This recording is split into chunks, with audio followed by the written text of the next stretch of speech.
Mortos is the exchange student that you have like a 3-week affair with. Like, we can see that you don't have pants on. Somebody hit somebody with a pie. Do something.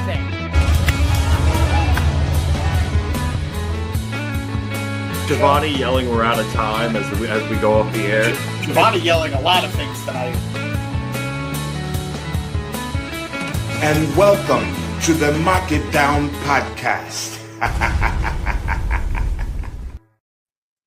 Hello, everybody, and welcome to another edition of the Mark It Down podcast. My name is Clint Cummings, joined this week by James Ashanti, back here once again to review AEW Dynamite. This was the 300th episode of Dynamite. I cannot believe it has been on this long, especially considering I've been watching some of the older ones as they've been getting put on HBO Max. Different animal entirely. How far we have come from. I've been watching some of the old pay-per-views.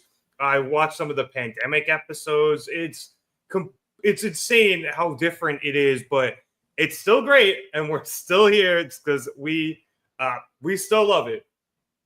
Before we get into the show, I know I saw a couple people here early, being Maria and Fernando. Wanted to say hello to you both before we jump into things, and we start off with the top of the show with somebody who's been there from day one. That is Hangman Adam Page making his way down to the ring to discuss his title match with Jon Moxley at All In.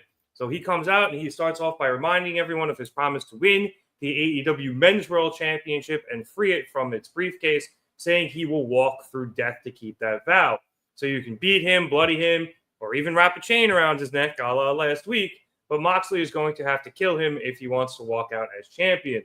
Hangman welcomes the presence, So the Elite can get involved, the Death Riders can get involved, but if you think that's going to make a difference, then you're a dumbass. And then Hangman welcomes their presence because he knows that they're coming, and he tells Moxley to give him everything he's got or to give him death before demanding Moxley give him a Texas death match for the championship. Moxley quickly comes out with Marina Shafir to respond and goes down to the ring, questioning if Hangman wants to push all of his chips in right now, putting both his career and his life on the line, before telling Hanger that he doesn't really want that.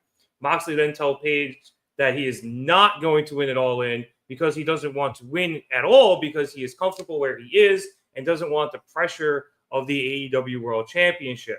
He says that Page was able to win the Owen because it wasn't the top of the mountain, whereas Moxley thrives under the pressure of being at the top. Mox says that a lot of wrestlers call themselves the best in the world, but that's basic bitch shit, as we say, how do you know it as well? As he is on a completely different level than everybody else, which he is going to show it All In, and why Hangman is not ready to have a Texas Death Match and will not be having a Texas Death Match for the championship. The two then stare each other down before Hangman breaks up that stare down with a right hand to Mox, who follows that up with a double leg takedown before raining in punches. Hangman's able to flip Mox over and gets the upper hand, where he then tries to go in his jacket pocket and pull out a fork to stab Moxley, taking a page out of Mox's own book. But before he can do so, he is prevented from using the fork by one Wheeler Yuta, who comes sprinting into the ring. As Moxley then escapes into the crowd, Wheeler continues to attempt to beat down, but Hangman quickly overpowers him. Marina then gets involved, repeatedly slapping Hangman in the face, but he continues to walk through them until Yuta comes over and just grabs his leg. And while it seemed a little futile, it allows Claudio Castagnoli to make his return and come in from behind and take down Page. And then he and Yuta continue to lay in a beatdown, culminating in Claudio hitting a neutralizer before the two of them and Marina follow Mox into the crowd. After the beatdown, Hangman gets up and asks if that's the best Moxley's got, sending his neutered lapdog Claudio after him because he is still standing. This enrages Castagnoli, who grabs a chair and heads back to the ring, but he is met at the barricade by Samoa Joe. Claudio then makes the decision to take him on, but he's stopped by Yuta as Powerhouse Hobbs comes through the crowd to back Joe up. As the Ops continue to keep the Death Riders at bay, this distraction allowed Marina Shafir to sneak back into the ring behind Hangman, but when she attempted to hit Hangman in the back with the briefcase, Hanger turned around and caught the briefcase and ripped it from Marina's hands, I guess because she decided to stop wearing the handcuffs all of a sudden. Hanger then calls Moxley out again, taunting him with the briefcase, saying he has something of his, and demanding Moxley give him a Texas death match. Mox comes down to the barricade, and eventually he is forced to relent, granting Hangman the Texas death match at All In. Hangman then returns the briefcase to Marina and goes out on the apron, looking like he's leaving, but stops there, saying in all the chaos he forgot to remind Moxley the lengths he is willing to go to in order to win Texas death. He then turns around, hits a buckshot lariat on Marina, and that sends Moxley into his tailspin out in the crowd. James, this rock. We were all kind of theorizing that this might become a Texas death match. It's officially official. We're getting it. Tony Khan deemed it so later in the night. And the way it happened was brilliant. You saw Hanger fend off a beatdown like he said he would from the Death Riders. Who calling Claudio a neuter dog was great. You have that. You have, Moxley basically saying Hangman, isn't that guy, pal. But Hanger kind of showing he is, and then getting his match and showing the lengths he is willing to go to in order to win by hitting Shafir with the buckshot lariat, which was just awesome. And then also, too, having the backup of Joe and Hobbs. So a lot of moving parts in this, but they all culminated, and it was something I thought was great. No, I completely agree. First of all, Jesus Christ, how good is Hangman a promo? Oh, man, he is great. How good a promo is this man? Wow. He is so passionate. He is so real. And he's able to deliver these epic promos without sounding like a wrestler. He sounds like a human being, and it's incredible. It is so, so good. I love that Mox's reasoning is that Hanger can't handle a Texas death match, even though I'm like 99% sure they've wrestled a Texas death match between the two already. I'm not only am I 99% sure they did, I'm 99% sure Hangman won it by hanging Moxley with that chain, which is why they brought it back last week. I love how silly that is. I mean, it plays into the fact that Mox is probably just afraid and he's trying to, taunt him out of it. But I loved how that played out. I loved how silly that was in a good way. Like, in a good way. I loved how silly that came across from the bad guy. If I'm not mistaken, this is the first time we've seen Claudio in a little while, right? Yeah, no, he's been out. No one's really been sure why. We haven't really seen him since, I think, the week before Grand Slam Mexico, and they never really said why he wasn't able to go. Apparently, he was just taking time off. Yeah, that's fair. I mean, weird because I think he was booked for that match in Mexico, so I don't know. I think there might be something a little more there.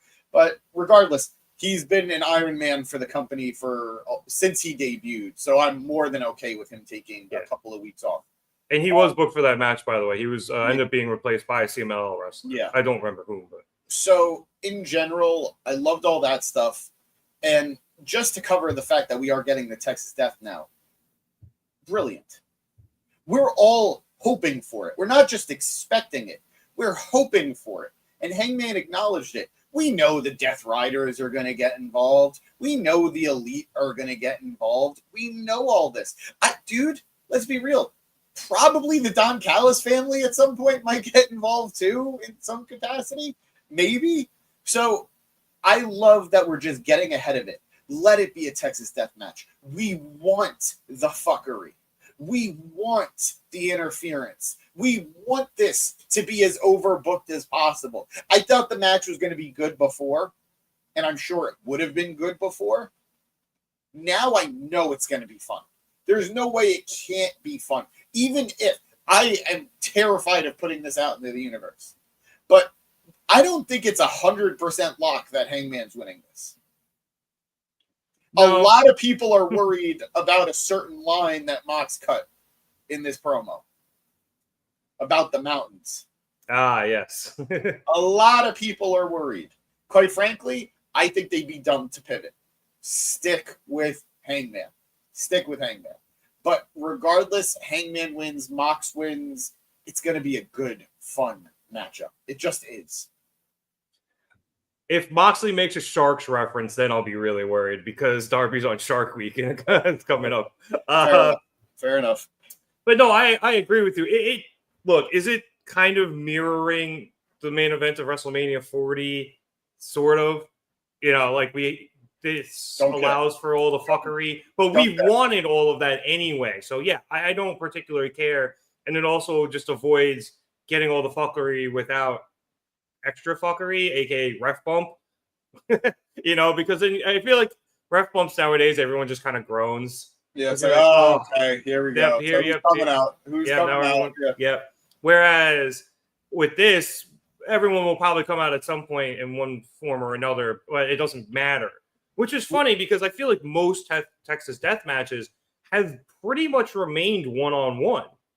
I believe so. I think the best. There's a part of me. I know it's better to save it to the end because there's that level of, oh my God, things are amping up. We've built to this.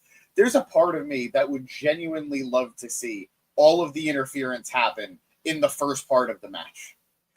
let Hanger and Mox come out. And as the bell rings, you have the Death Riders and the Elite facing off against the Ops and Ospreay, Swerve and whoever the hell, Kenny, whoever the hell. Yeah, I was gonna say throw the Don Callis family and the Golden Lovers in there, like Darby, anybody, Sting. Just have it be all out war, anarchy in the arena. Sorry, TM, I know, but anarchy in the arena, chaos in the Coliseum. Let it all happen as these two men are having a one-on-one match.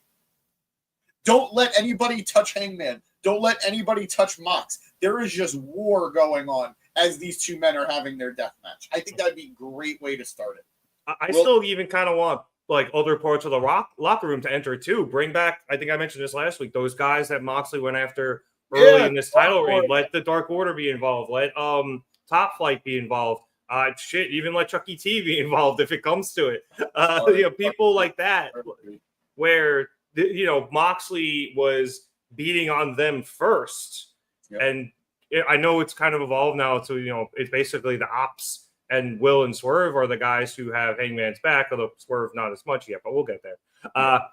But so those guys I think should be involved too, and I think that would be really cool. So yeah, this is just a perfect way to get around that, and it allows Moxley and Hangman to just basically do whatever they want, during this match. I do find it amazing, though, that arguably the biggest show AEW's maybe ever run.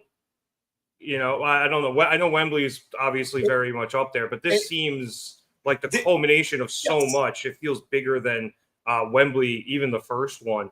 Definitely the biggest show we've gotten on this side. In America? Yeah, definitely the biggest show AEW's put on in America. It might not have the highest number. I don't know how many tickets they've sold.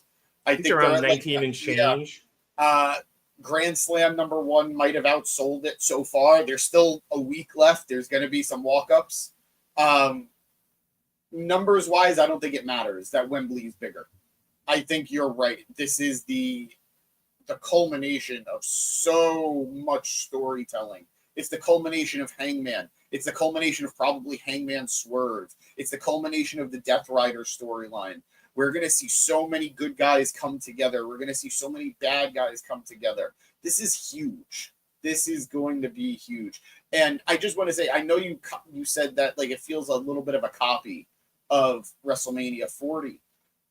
I'm okay with it because of how much they've built to it, how much they've earned it. This isn't just we're just going to throw on a main event that's going to be like that is biting off of another big main event. No, they put in the work with Moxley and the Death Riders for months and months. Even if you didn't like all of it. Yeah. Granted, we didn't like all of Roman's reign either. So, and let's be real. There were parts of this that were great. There were parts of it, like you said, that were a little bit of a drag. But overall, it was compelling for the most part.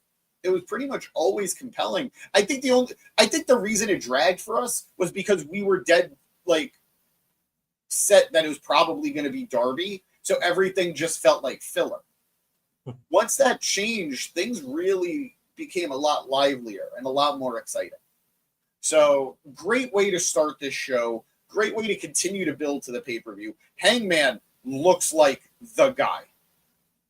He doesn't look like young Hangman. He doesn't look like young Adam Page. Hangman looks like the guy. He looks like the main event of AEW. Loving it. Loving it. What I was attempting to get to, though, was it's a little surprising to me that you are main eventing this show with a Texas Death Match. That's a little bit of a gamble just because I think you're putting on arguably your bloodiest and goriest match outside of maybe a lights out match. But even then, at that point, we're splitting hairs. In the main event of what is arguably your biggest show, at least here in North America ever. So it's a bit of a risk. I know technically WrestleMania 40 main event was Bloodline Rules, but there wasn't really any blood in the Bloodline Rules. So this is going to be bloody. It's going to be gory. It's going to be a lot of crazy shit that happens in this. It's definitely going to be way more violent. So I do think you are playing to your crowd a lot more in this situation, and you can get away with that. But at the same time, I do think it's a small bit of a risk. So, I get what you're saying. And look, we are planning on doing a prediction show, guys. We will talk about it next week. We'll delve into it a little bit deeper. I completely agree with producer boy there. Hey, Eric. Miss you, buddy. I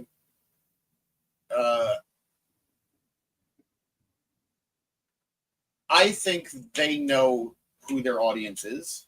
Yeah. I think they know that they're going to be putting on, let's be honest. This isn't, for me, for James, this isn't even the match I'm most excited for.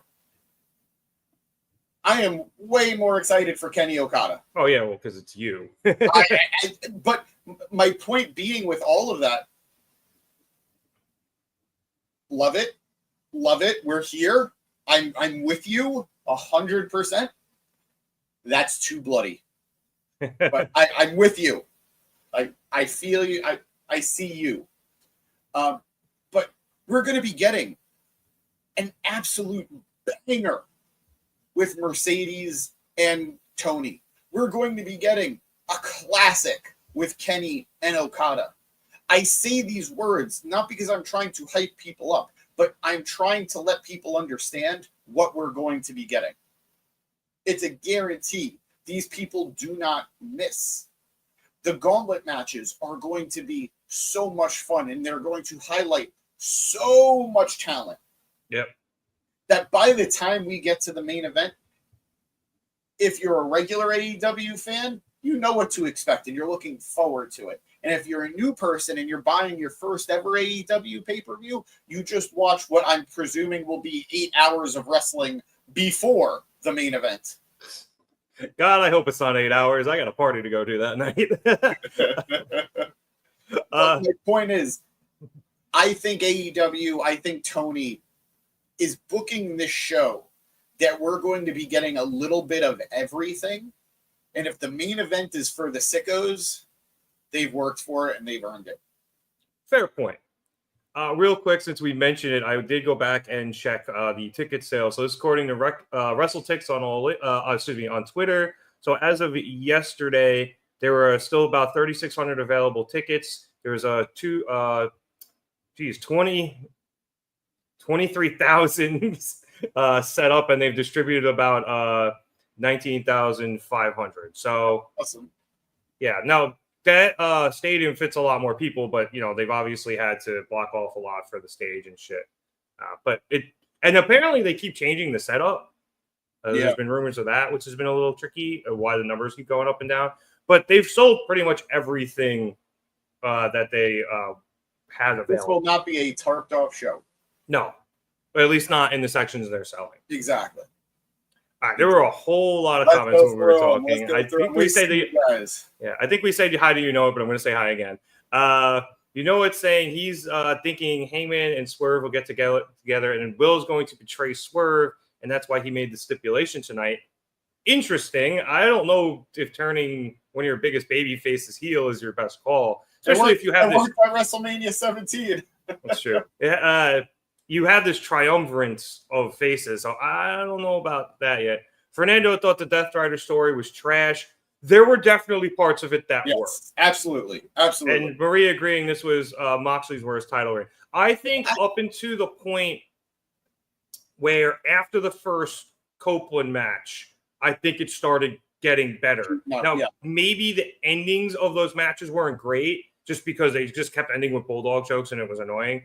But I think the storytelling got better, the involving FTR, Copeland, Spike, like all of that stuff. The matches got better as well because that first Copeland match was terrible. And then the subsequent ones were much better, even if, again, those endings kind of suck. But I think that was a big turning point for this reign. And it's gotten a lot more momentum heading into the great momentum that he has now going into All In. So if they can stick the landing here, I do think this title reign is going to be looked back on a lot more fondly than perhaps people were looking at it in real time. I think it's going to be looked at very similarly. You brought it up already. I think it's going to be looked at very similarly to Roman's title reign, like the Bloodline title reign. Just half the time. And no sanity. Thank God. I think there were high points. I think there were low points. But in the end, people more often than talk about the good stuff, and they talk about the ending with Cody. And I think we're going to be in a similar boat where we're going to be talking about, God willing, the ending with Hangman. Yeah, I agree. Maria saying Texas deathmatch in Texas makes sense. It would have been crazy. Can you imagine they made it a Chicago deathmatch or something? A Detroit street fight? Who knows? Could have gone any way. Yes, obvious Texas deathmatch in Texas is obvious. Eric asking if Mox can bring back the chainsaw he wanted to use for Brock. That would be great. Yes. Eric's saying the good stuff tonight. I'm all for it. Let's see. It's Mox wins. It's not over. God help us all. Jesus Christ. Why you know it? Why? God, man. And Maria also saying that she always hated them never showing the championship belt. I got what Moxley was going for. He just, I think, didn't articulate it very well, except the one time he was like, I'm the championship. You don't need to see the stupid belt. It's me. But like, even then, it wasn't the best reasoning. I am genuine. I have it in my head. We're either going to open up that briefcase and we're going to get a new belt, or nothing. The belt is broken. Like, it's busted into pieces. Because that suitcase is too damn small to hold that big ass belt. True. I am really worried. I am sure there is a lot of temptation to create a new AEW World Championship. Why? I mean, you want to sell belts, I get that. But my God, is the AEW World Championship so beautiful, and I missed it for so long that I don't want them to change it. Yeah. I mean, it being broken would make sense. Copeland did beat the shit out of it with Spike, so... I'm really worried. Maria asking the $1 million question, are any of us going to Texas? No. TBD. I'm a no. I looked it up today, and it's not that bad. Honestly, I've heard getting there and whatever is probably a pain, but like I've heard the tickets are not that bad at all. To Arlington, round trip, like $200. Yeah, well, Arlington is a big hub, and I don't think anybody wants to go to Texas right now. When you make a good point, you make a good point. It's very hot down there. Yes, that's unseasonably so. It always is. It's Texas. All right, we have a lot more to talk about, so we're going to move on here because we spent plenty of time on this. And we got into our first match, which saw Mercedes Moné defend her TBS championship against Mina Shirakawa. Now, we had Timeless Tony Storm at ringside. She had a complete meal there. I don't know if that was courtesy of Mercedes following her promo last week or they just brought it out. But Tony not only didn't touch her food or drink, she was completely out of it during this match. She was scared Petrified. straight ahead the whole time. Yeah, I don't know if she was petrified. I don't know if she was feigning it. Whatever it was, she didn't flinch this entire match, which was some great acting. This was her. Yeah.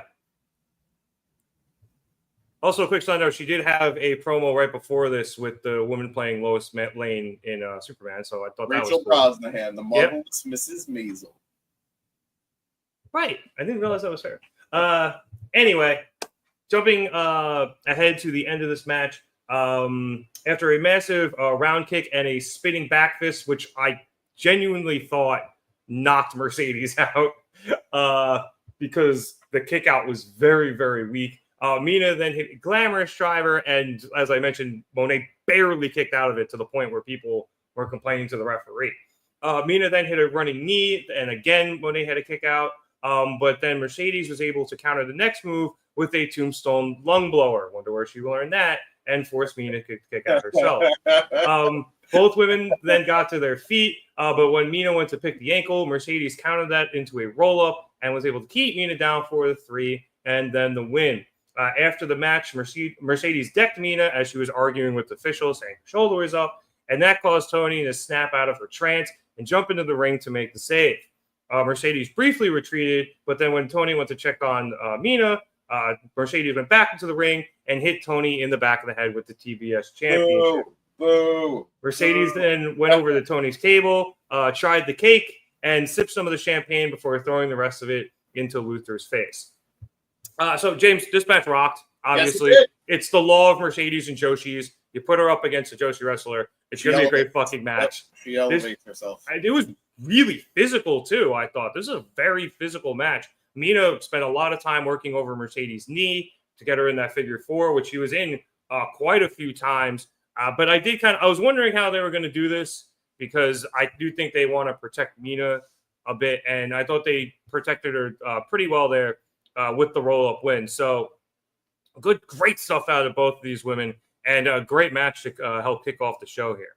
I agree. These women absolutely killed it. It was a great way to get, I don't want to say the action started because obviously the initial segment had action, but it was a great in-ring wrestling match. Yeah, great opening match to get people just hyped for the rest of the night, for the rest of wrestling.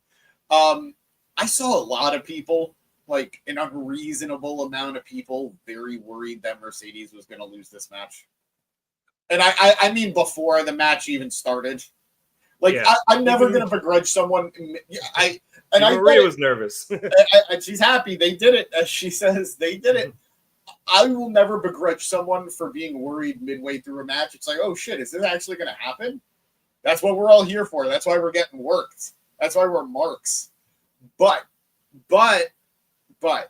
if anybody really thought before this match started that Mercedes was going to have her first loss in AEW 10 days before the biggest show she's ever going to be a part of in this company.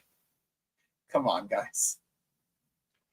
Any other time, I can see it being a thing in the back of your mind. Like, somebody has this many championships, they lose at least that company's just to A, get the title maybe into a different match, and B, put some doubt in that person's mind. But not here.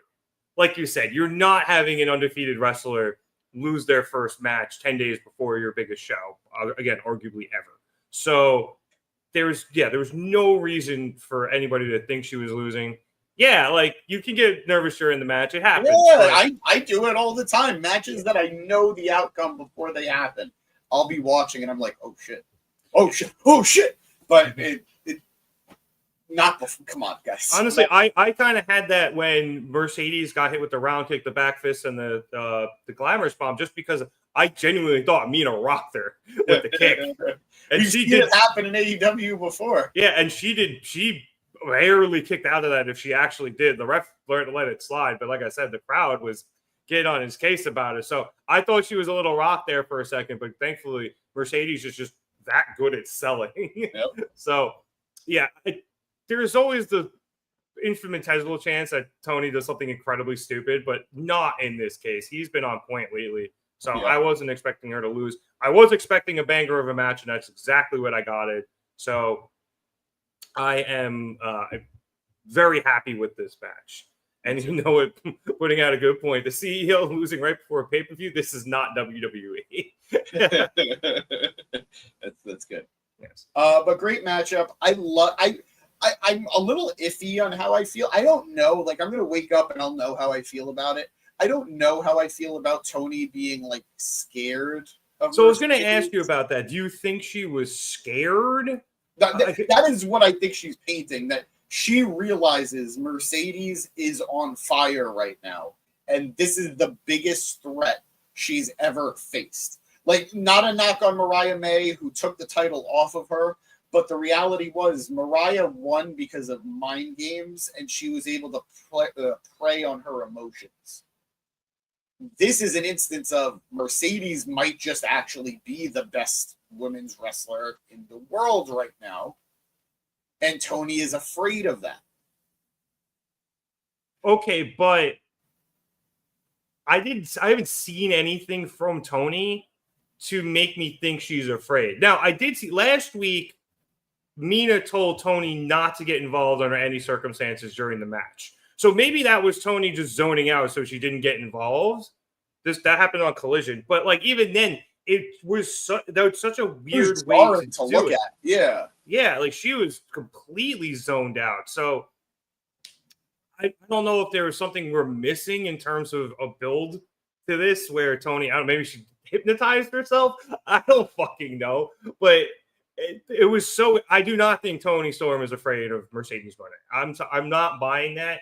If they give me something, I don't know if it's tomorrow, Collision's tomorrow or Saturday, but if they give me something on Collision and they expound upon this or give me something next week, okay, maybe. But I'm not buying for a second that Tony Storm is afraid of her. I don't like it, but that's what it feels like, the story they were telling, because nothing else makes sense.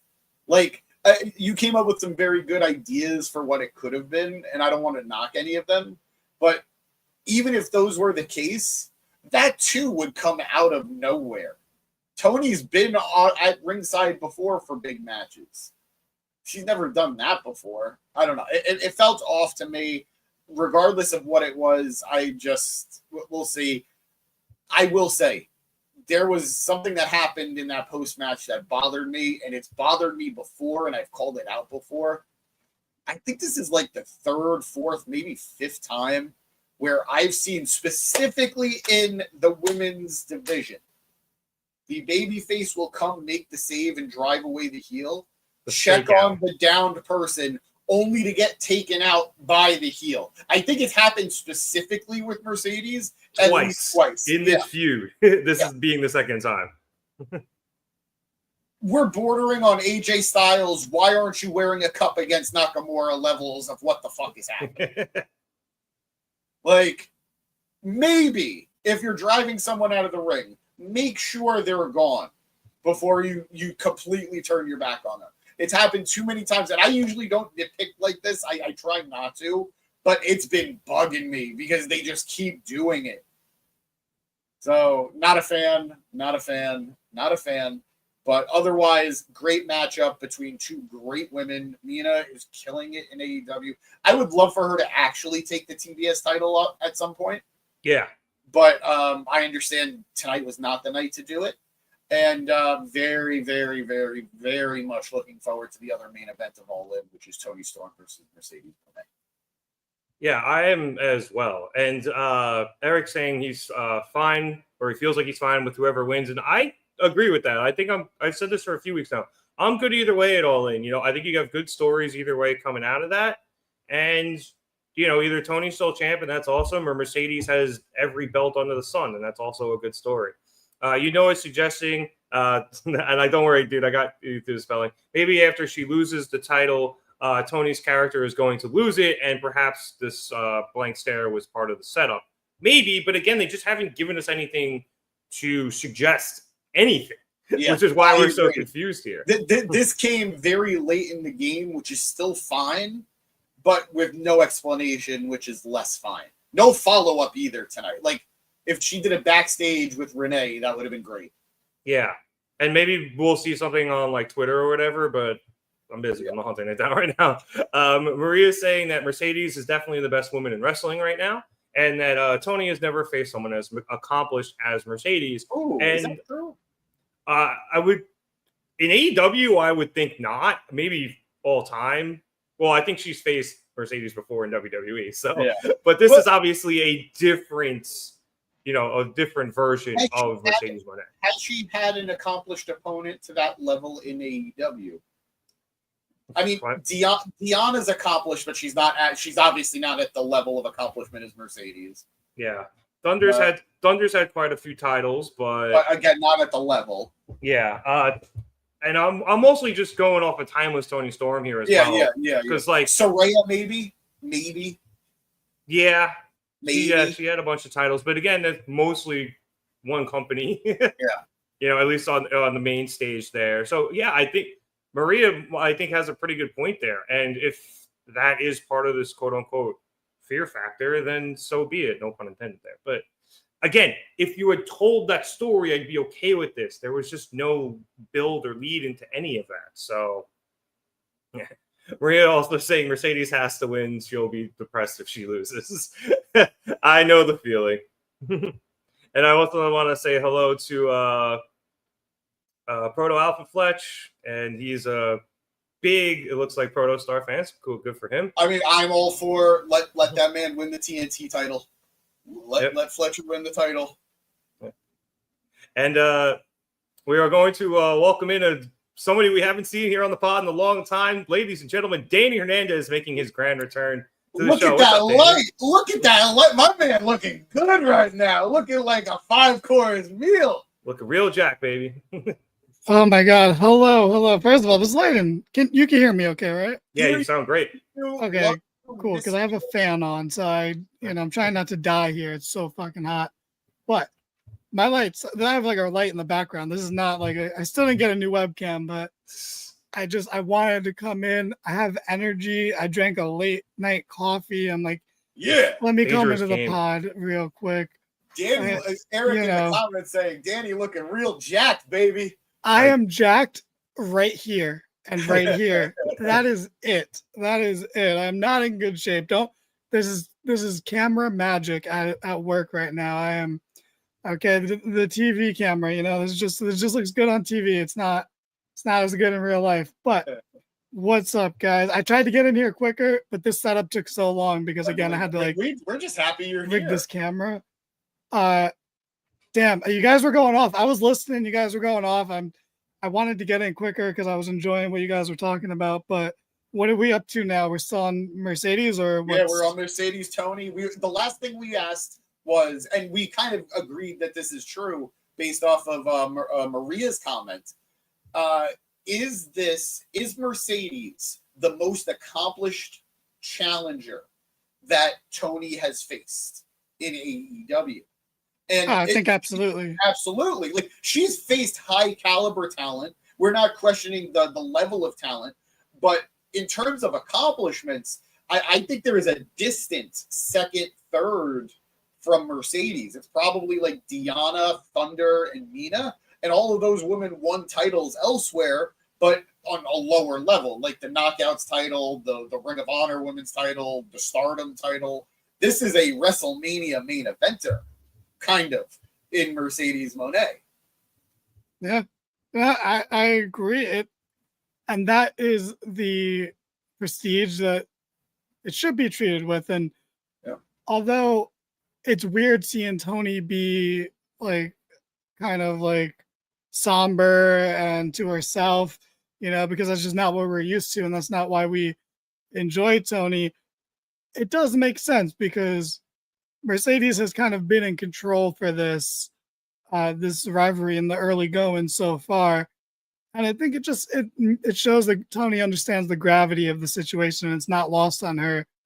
Whereas it's almost like Mercedes doesn't understand the gravity of it, where she feels like she's in control. She's almost let her guard down, even though this is the first time we've seen her really kind of get serious and more personal in her rivalries and storylines so far in AEW.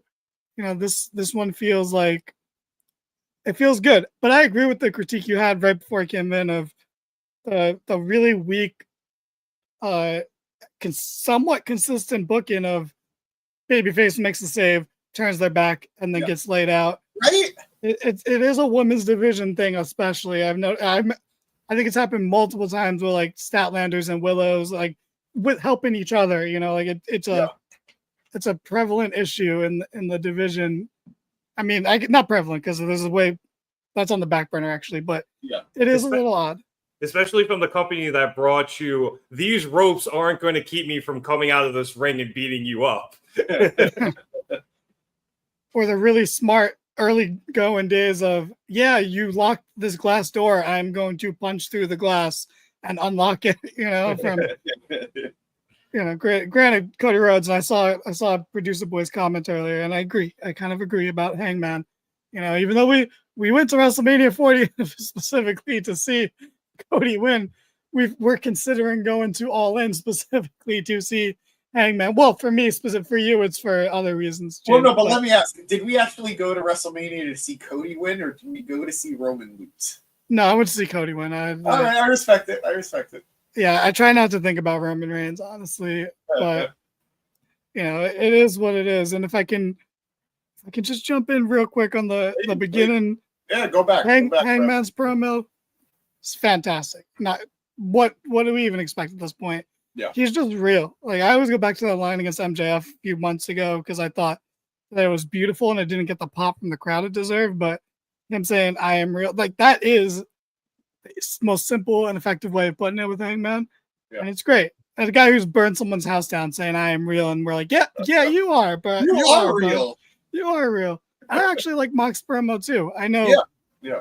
I'm past over hating on Mox. Now I'm like, okay, I need this to end. I need this to end so badly, but I'm not like, this is terrible. But this is the kind of thing where if Hangman loses, I might take a break for a couple of weeks. I might not watch for a couple of weeks, but until he loses the title, then I'll be like, okay, like I liked Darby before this. Maybe I can go back to liking him, even though he's ruining things.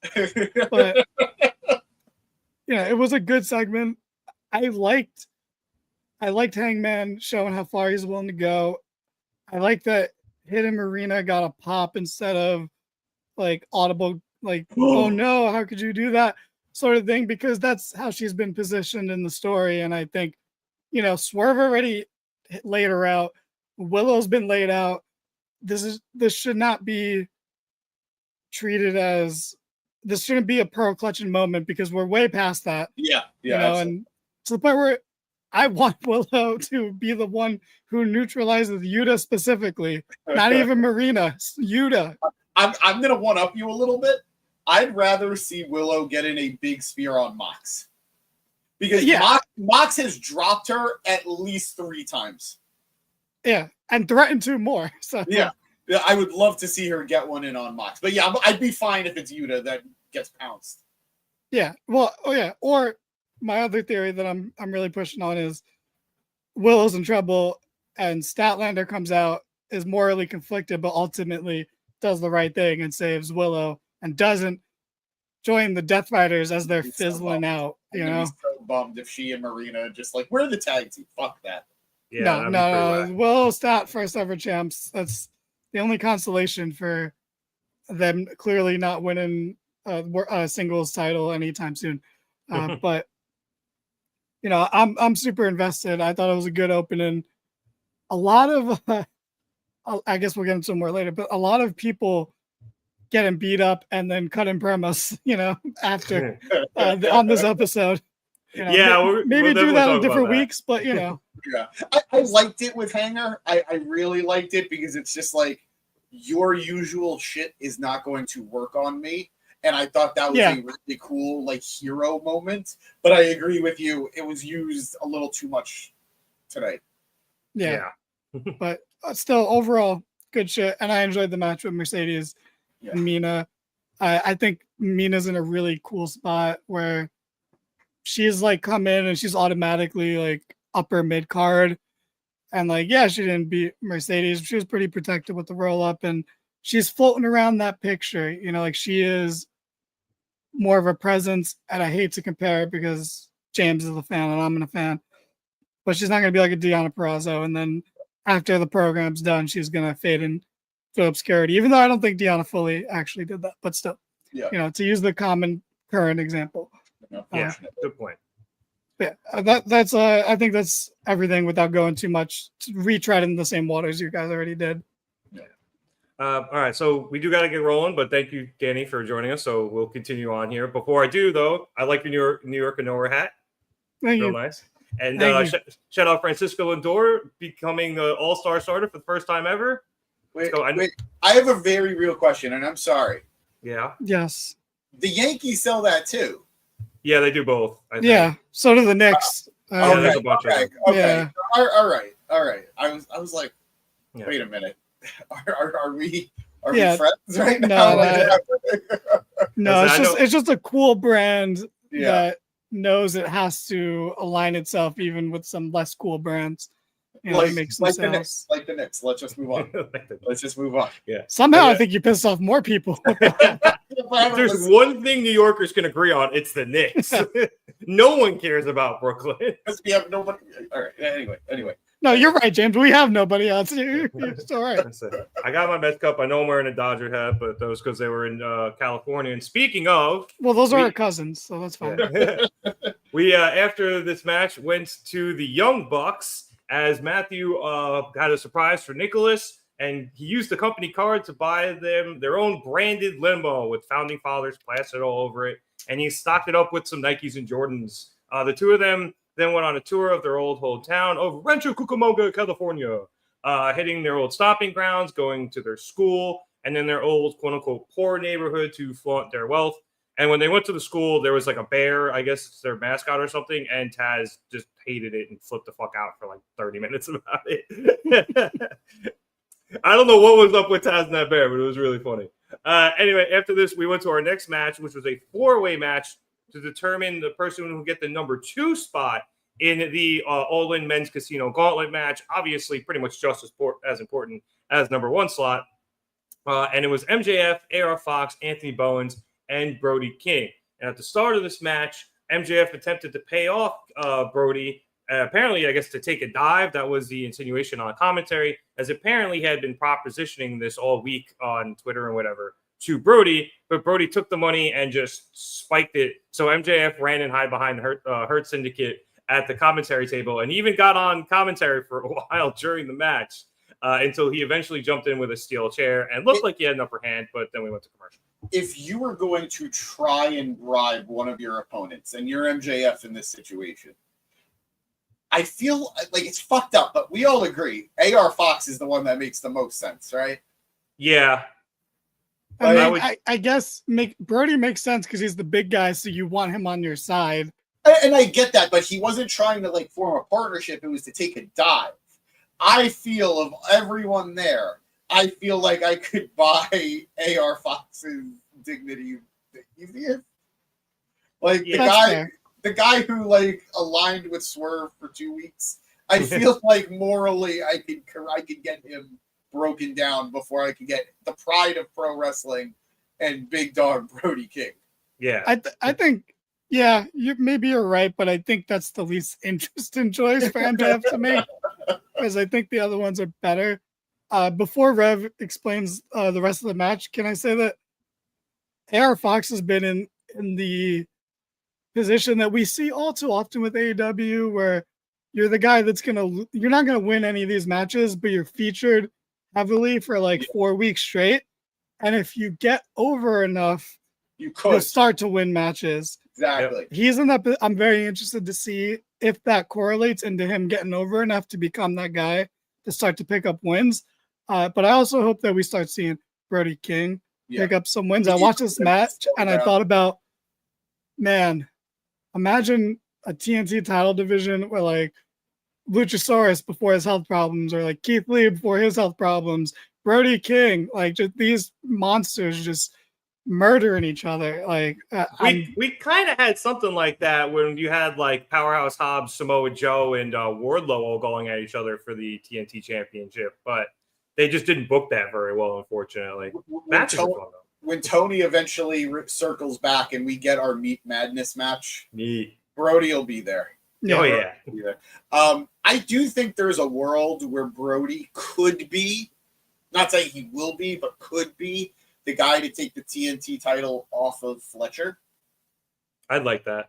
Like, That'd be cool. Like down the road, like maybe like 6 months down. That way Fletcher could have a nice little run with the belt. But, you know, we'll see where we are, where the pieces are on the board at that point. But, Brody's in a weird spot too, where he's good. He's obviously good in singles, but he's also a little bit in a holding pattern, waiting for Matthews to return.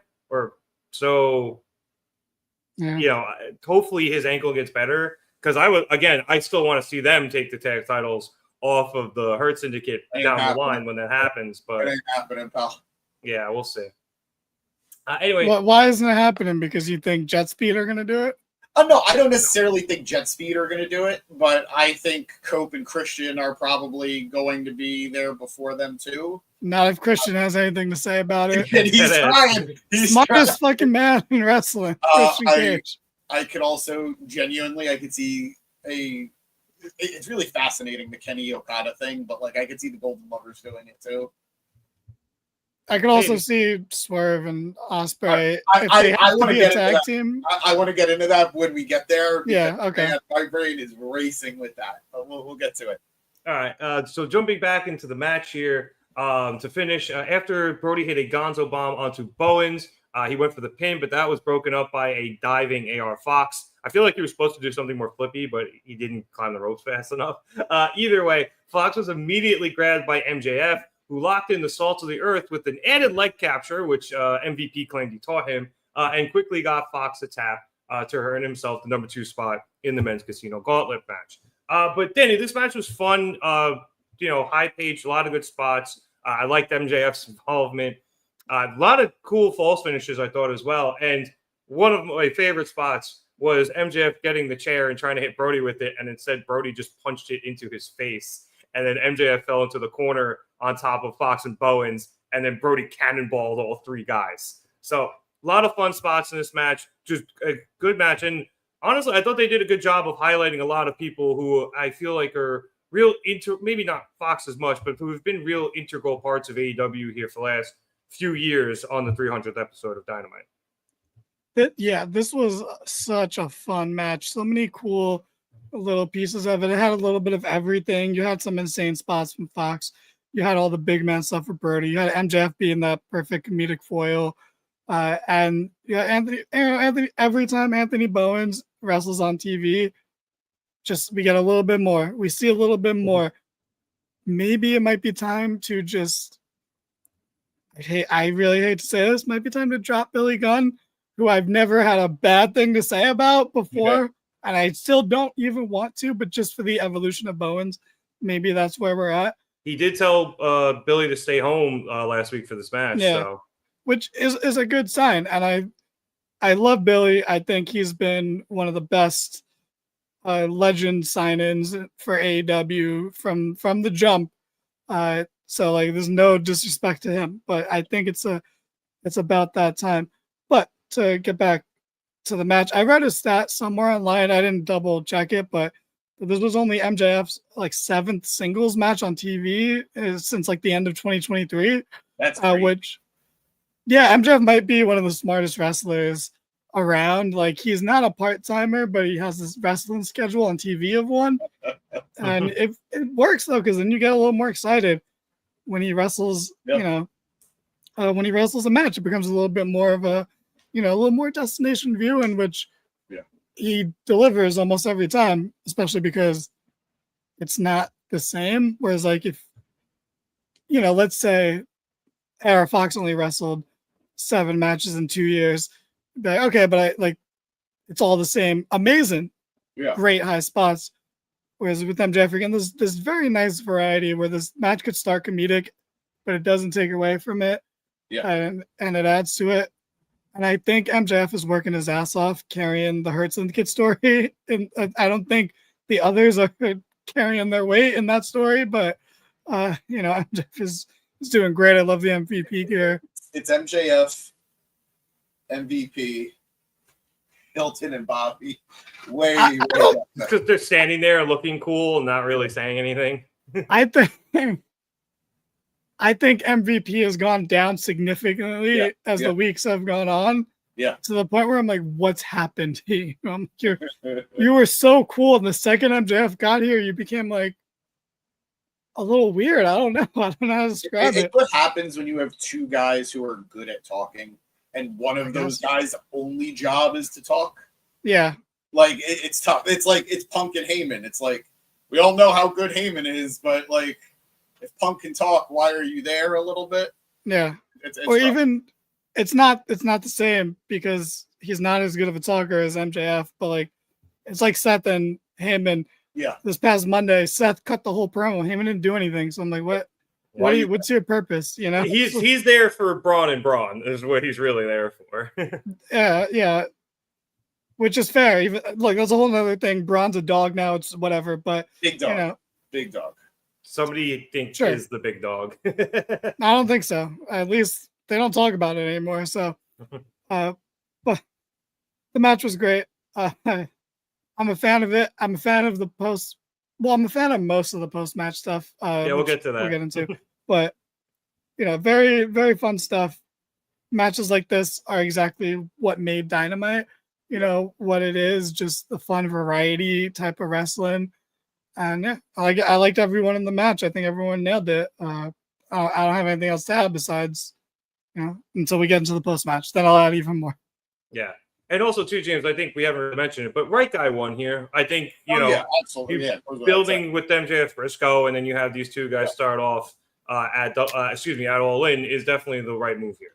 Yeah, no, I 100%. That they already planted the seeds of MJF and Mark last week, right before Mark won his qualifier to be number one. I enjoyed this match quite a bit. I think every man played their role well enough. I am concerned. Like, this is. I don't think anybody doubted MJF was going to be the guy to win. I think we all not really like. I love Brody. I can't remember the last win that he got. AR Fox. I don't think he's ever won ever. Brody technically won Grand Slam Mexico in that big tag match.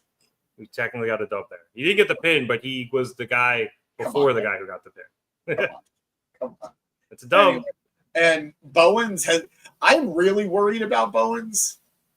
They brought him back. A little bit worried. Yeah, they brought him back strong against Caster. He won a few matches, and I'm glad that he got that first loss out of the way because you don't want to build it up to be too big of a thing.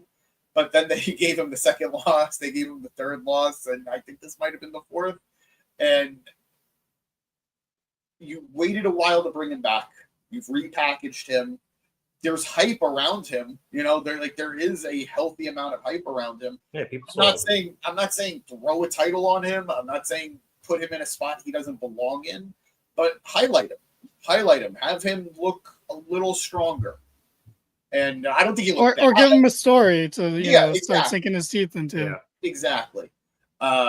Could be worse. He could be Max. He could be Caster. No. How is that worse? Max is so much better in such a better position. Max is getting over though, like crazy over by going out there and getting a super He's gonna have an open challenge at All In. The roof is gonna blow off the place. Okay, the chant is over. He got the chant. He is a success. All right, you guys are right. You guys, I amend. I apologize. He wrestled Bryan Danielson in his return match. That is fucking insane, right? There's a whole rant about Bryan but that's for another day. Overall, yes, this was a fun matchup. I'm glad that it's Mark Max. Truly, I don't know that Max is winning this match. I know that they have been positioning Max versus Hangman for a little while. They have been very smart in their interactions between the two guys backstage. They've had some really good back and forth. So if it's not out the gate, it's going to happen at some point, title or not. But I am all for it, and I'm excited for I'm more excited, I think, for the women's gauntlet than I am for the men's gauntlet. But I am very excited for the men's gauntlet.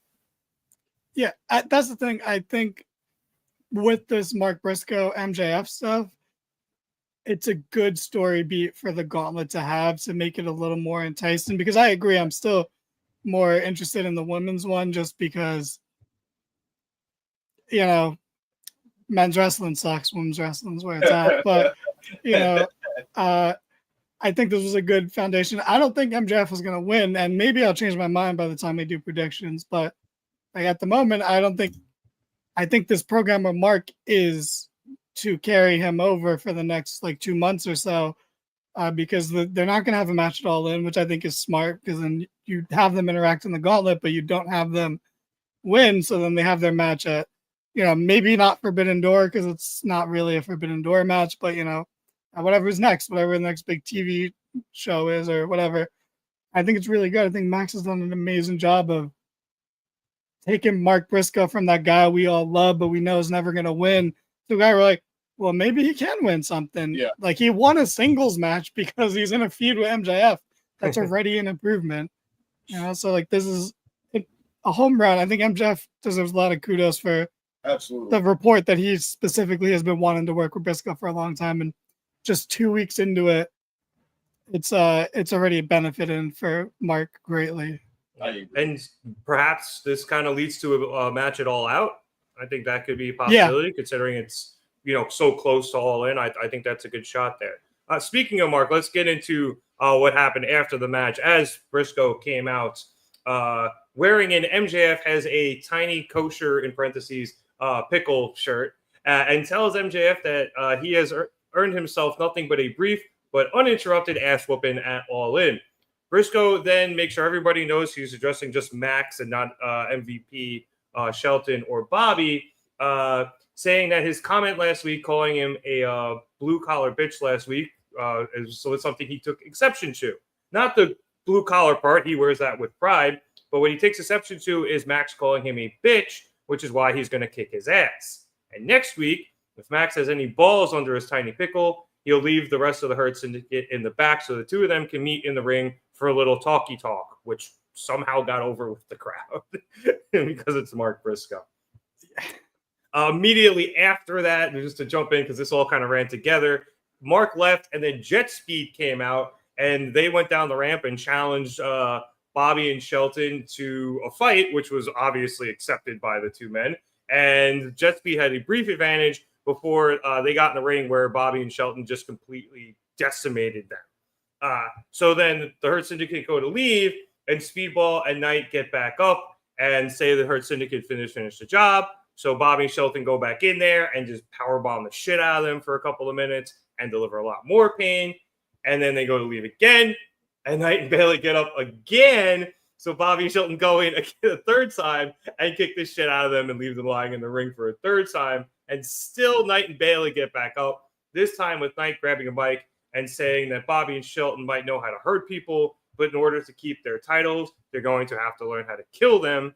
And then Knight says, he asked Shelton if his mama taught him how to fight because he hits like a bitch, and challenged him to a match on Collision. So, James, Danny, you both kind of alluded to this earlier, but James, going with the Jet Speed thing, since we kind of covered a bit of the Briscoe stuff, we kind of already had the "you have to kill me to keep me down" stuff with Hangman, and I kind of get what they were going for here with Knight and Speedball going in there and basically just getting their asses kicked for 5 minutes. You know, the "we're stronger than this, you can't keep us down" type of shtick. But maybe run your promos by who's ever in charge, so you don't say the same shit. And that's A. And B, I know what they're going for here, but I always think this makes baby faces look fucking stupid. So I normally I would agree with you. That wasn't the point here, though. This was meant to show you can't keep us down. And I respect that. I think it is a good, you know, with Hangman, it was a matter of your usual shit is not going to be enough with me this time. That was a different message. The message here is these two underdog baby faces are going against these big mountain heels, and nobody expects them to be able to hang, that they don't belong with them. And this is their way of saying, yeah, you might be able to beat us down, but we are not going to stay down. I can respect that. I can like that. I think the problem was, yes, twice in one night already, not a great way to do it. Maybe save that bit for next week. And unless the rules of opposite momentum, and that's why they didn't want to do it. I also think it just went a little too long. Like, I think you could have sped it up. Like, I think 3 was the right number. I just think they needed to do it a little bit quicker. Yeah, this was a little extended. And look, I love the fact that people love Speedball now. I am so happy that people love Speedball. Kevin Knight is another guy that I was invested in early just because of his time in New Japan and a little bit in TNA. And meeting him. and did we? I don't. All right, sidebar Wow. on that. By the way, Wow. Sidebar on that a little bit later. I'm loving that people are getting behind these two because they are awesome. I don't. It's going to be tough for me to buy them winning, and I think maybe that's the point. Maybe we're not supposed to think they can win, but they're going to put up such a hell of a performance that, like, wow, they earned our respect. But the problem is they're doing that in a situation where they're going against the tag team champions. So where do they go from there is the real question. And it's tough. It's tough. So I'm fine with all this for them. But yeah, I don't know. Something felt a little off. Just a little off. How about you, Danny? Anything feel off to you? Yeah, the whole segment felt off to me. I did not gel with this. I'm kind of also reading the comments and laughing. I kind of agree with Maria. I kind of hope Christian and Nick Wayne are added to this because, fuck Edge and Christian. I'm all about Christian and Nick Wayne, bro. So while I do think they're going to get a tag title match in the near future, they're just starting to build up their tag team run. So I don't necessarily know they'll get added to this match, but they will get that soon. Cool, but I still think Christian should be on the card. So, I think he'll be in there somewhere. Well, I don't want more matches. That's the thing. Well, there's only, 5 booked right now? 4? That's amazing. No, it's 5. It's the 2 title matches, the 3 title matches because of Kenny and Okada. And the 2 gauntlets. The 2 gauntlets, and the tag match. On the tag match. With the Bucks and the Swerve and Will. Yeah. So it's not a lot. That's a WWE card. First of all, that's 4 more matches than a WWE card. That's another story for another review show. But I didn't love. First of all, I love Speedball. He has that just that automatic likable underdog babyface quality that a Sami Zayn has, and that Mark Briscoe has in his AEW time. You're I look at him and I'm like, he's just neat. They are just neat. Yep. Which is funny because Producer Boy put a comment where he's like, oh, damn. But there's a funny comment too from Maria. I might fix a sandwich during this match for Christian. And that's valid because if this is booked like a Hurt Syndicate dominance match, I don't think it's going to be that good. But if they let Speedball and Kevin Knight go off. Kevin Knight, I think, can speak for everyone. Eric going for his classic who. But you know what? I know you might shake your head at that, but this is him admitting that he knows who Speedball is and that he's grown to like him. So it's a win. You take it as a win. I'm just shaking my head generally at his bullshit, as I usually do. But yeah, to me, the segment was kind of weird. It was cool that they went for the staggering segments back to back of the Fatal 4-Way into the Briscoe MJF stuff into this. Why wasn't Briscoe and them fighting them? Why wasn't it why didn't they combine the brawl? I want to give credit to the promo segment because Briscoe basically called him out for a conversation a week in advance, and the crowd didn't boo that, which is impressive because usually a crowd rightfully is like, fuck you for announcing something for next week. We want it now. So that they was chanted talky talk. Yeah. It's a miracle. And as much as I think the pickle stuff is a little corny, I don't want that to be the overarching takeaway from this feud. Doing the chant's fine. Like it's totally fine to chant it, but like the shirt's a bit much, but whatever. It's cool that MJF's willing to do that. Because that's his merch essentially. But I just feel like this could have been combined and done better. Also, maybe have Jet Speed stand tall this week. Do anything to make them look more credible, because this whole thing has just been the Hurt Syndicate beating them down, and maybe the match is that good that that's the story of the match, and they have that hope spot, and whether they win or lose, it's so good that it makes all of this worth it. But I think it's been a weird few weeks for the Hurt Syndicate, and I think post All In they'll get right back on track and it'll be fine. Like it's just been odd lately, but I think things will be good post All In, because we'll have potentially a whole new crop of top tier tag teams with top tier wrestlers, of like main event guys coming together as tag teams, that maybe this tag division might look entirely different even a month from now, let's say.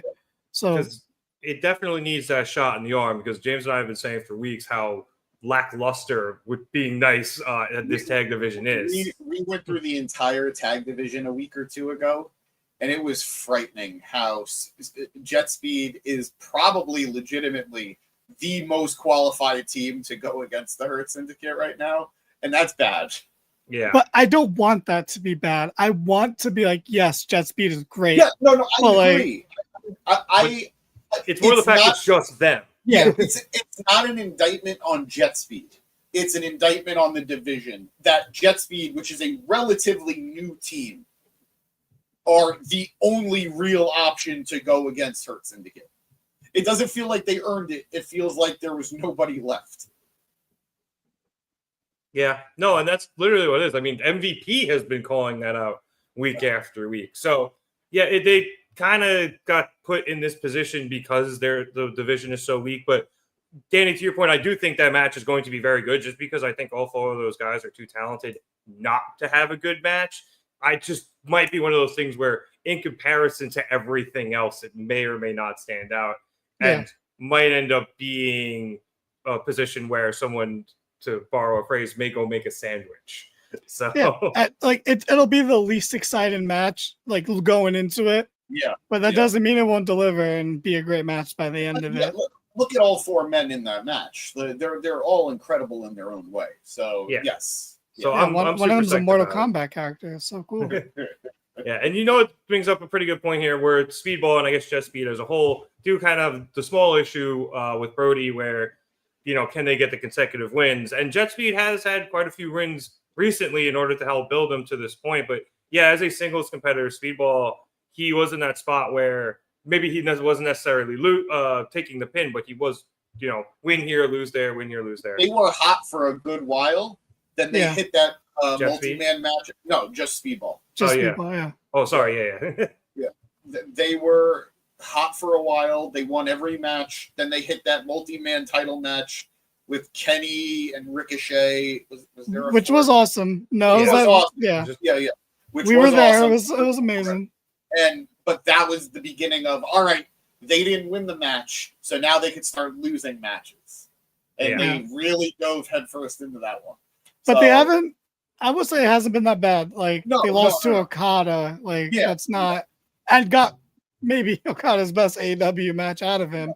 Seriously. So, like, as far as that goes, he's so close to, he's teetering on that edge. And that's the only reason I'm a little down on this, whereas, like, this feels like it might be pulling him down. I hope it's not, though.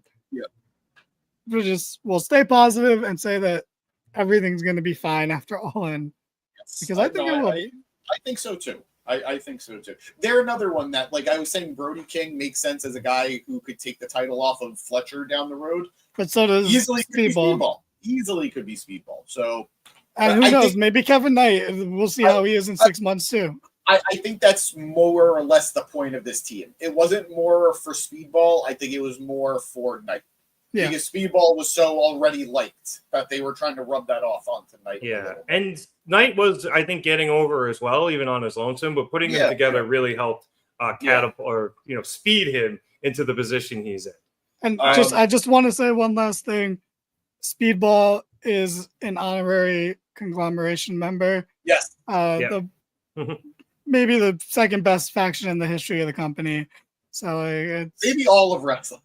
yeah, I mean they're to me they're second behind Best Friends. So it's it's very similar factions I like apparently, but Just people hanging out, having a good time, and kicking the heels ass. Just going to the comments real quick. Eric saying that despite everything we just said, AEW's tag division is still better than WWE's tag division. I would say they're better booked than WWE's tag division. I think WWE's tag division is richer right now. It's just they are never on TV or highlighted. I'm sorry, they're always on TV. They're just never on pay-per-view. So they're just not highlighted the way they should. Apparently SmackDown's is really good. Yeah, this is the order. It's SmackDown's, AEW's, and that's it. There's no other qualified divisions to rank here. There's really not much on Raw. TNA is fine. And NXT arguably has the best tag team champions in general. With Fraxium. Wait, aren't they on the main roster? Holders? Fraxium's on SmackDown. Yeah, they just had apparently they had a banger yesterday, or excuse me, last week. Pulling double duty. Oh, perhaps. I haven't watched NXT. I genuinely cannot tell you. Now I gotta go find this out.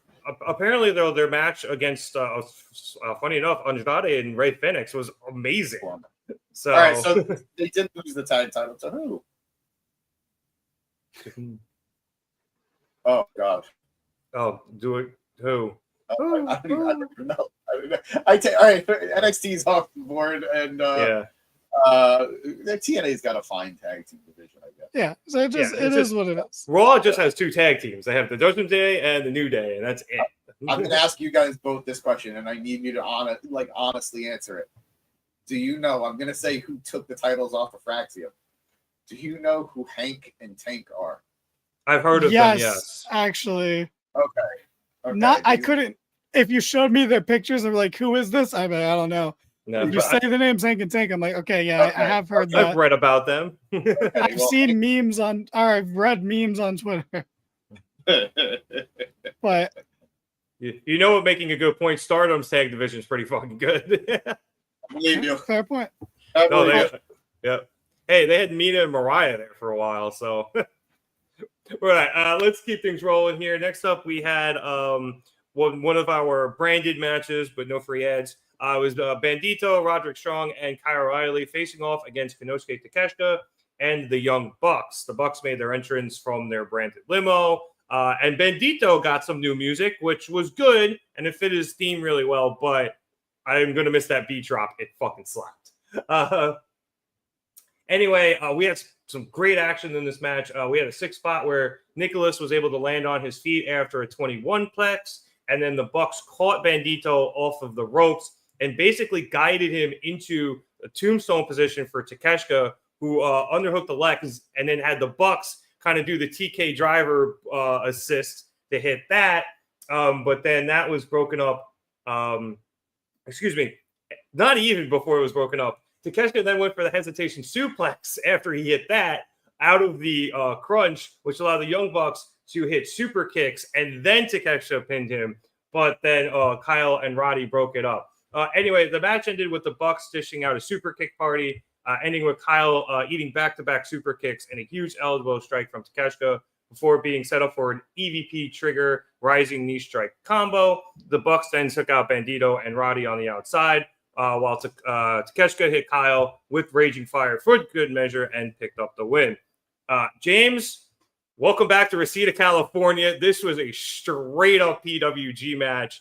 Probably got the best reaction of the night, I think, match-wise, and it absolutely fucking slapped. So when Matt was showing Nick what he bought with Tony Khan's money, I really thought that he was going to say they bought PWG. Oh, that would have been awesome. They've expressed interest. The Bucks specifically have expressed interest in wanting to buy PWG if it ever goes for sale. Does Excalibur still own part of it, or did he end up selling it? I think he owns a small part of it still. Maybe. I believe you, but I do not know. I really enjoyed the matchup. Look, I feel worse for Kyle O'Reilly and Roderick Strong than I do for Adam Cole. Adam Cole was a victim of his own bad storyline. Kyle O'Reilly and Roderick Strong were a victim of other people's bad storyline. It's impressive how bad that fuckery just screwed so many people in a radius. It was bad. I love Kyle. He is so fun to watch in the ring. Roddy, look, I legitimately surprised myself when I was reminded of the fact that Roddy is part of the AEW international lineage. Like that's bonkers and like great for him. I'm not expecting anything major for him, but I would love it if the two of them got something because they are so good. Bandido is the best mid-card champion AEW could have right now from a Ring of Honor champion. I love Bandido. I agree. He's absolutely an underrated luchador. He's over as hell, too. No, he absolutely is. And quite frankly, it pains me to say it, he is above the Ring of Honor title.